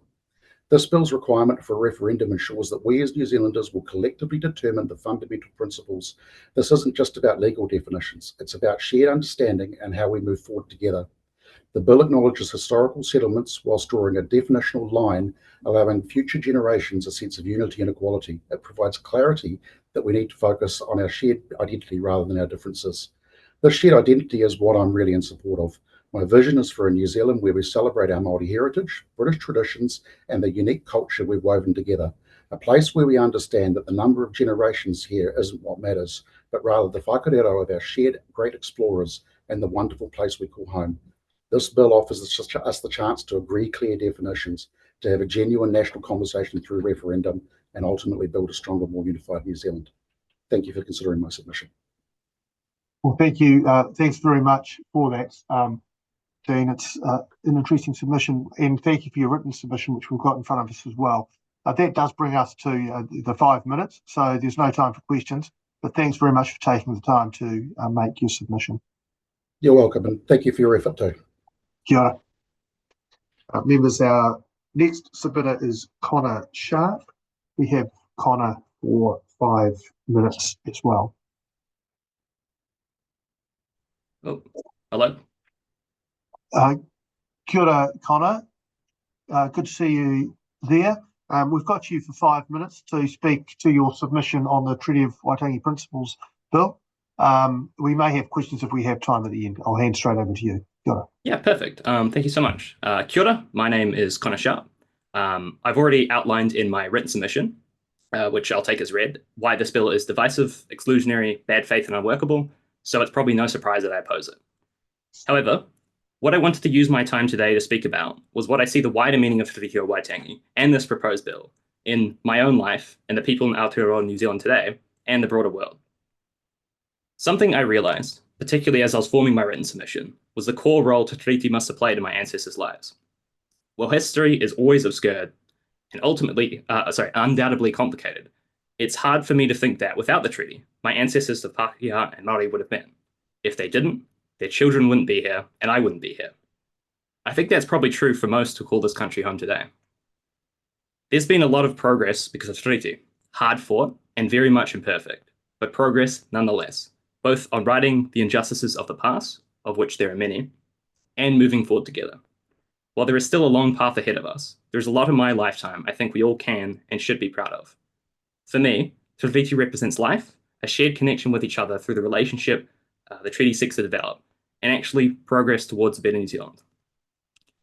But simmering, as it always does, and over the last decade has been stoked to the boil all over the world, is the opposite of connection and life and progress. We are watching fires erupt overseas, of the politics of division, the politics of disinformation and misinformation, the politics of imposition, and the politics, to be frank, of destruction and death. It would be naive to think this does not exist here. In fact, I expect many of us see one aspect of that rearing its ugly head with the attacks against the rainbow community in recent weeks. But this bill, that's what it is on Maori, is an attack. It's not predicated on a good faith attempt at making progress on what the treaty means in today's world, or revolving the Crown and iwi's partnership. It is playing on that insidious undercurrent. That's what its foundation is, regardless of whatever justifications are put forward in an attempt to legitimize its existence. This bill wants to stoke that politics of division and looks to pit us against each other.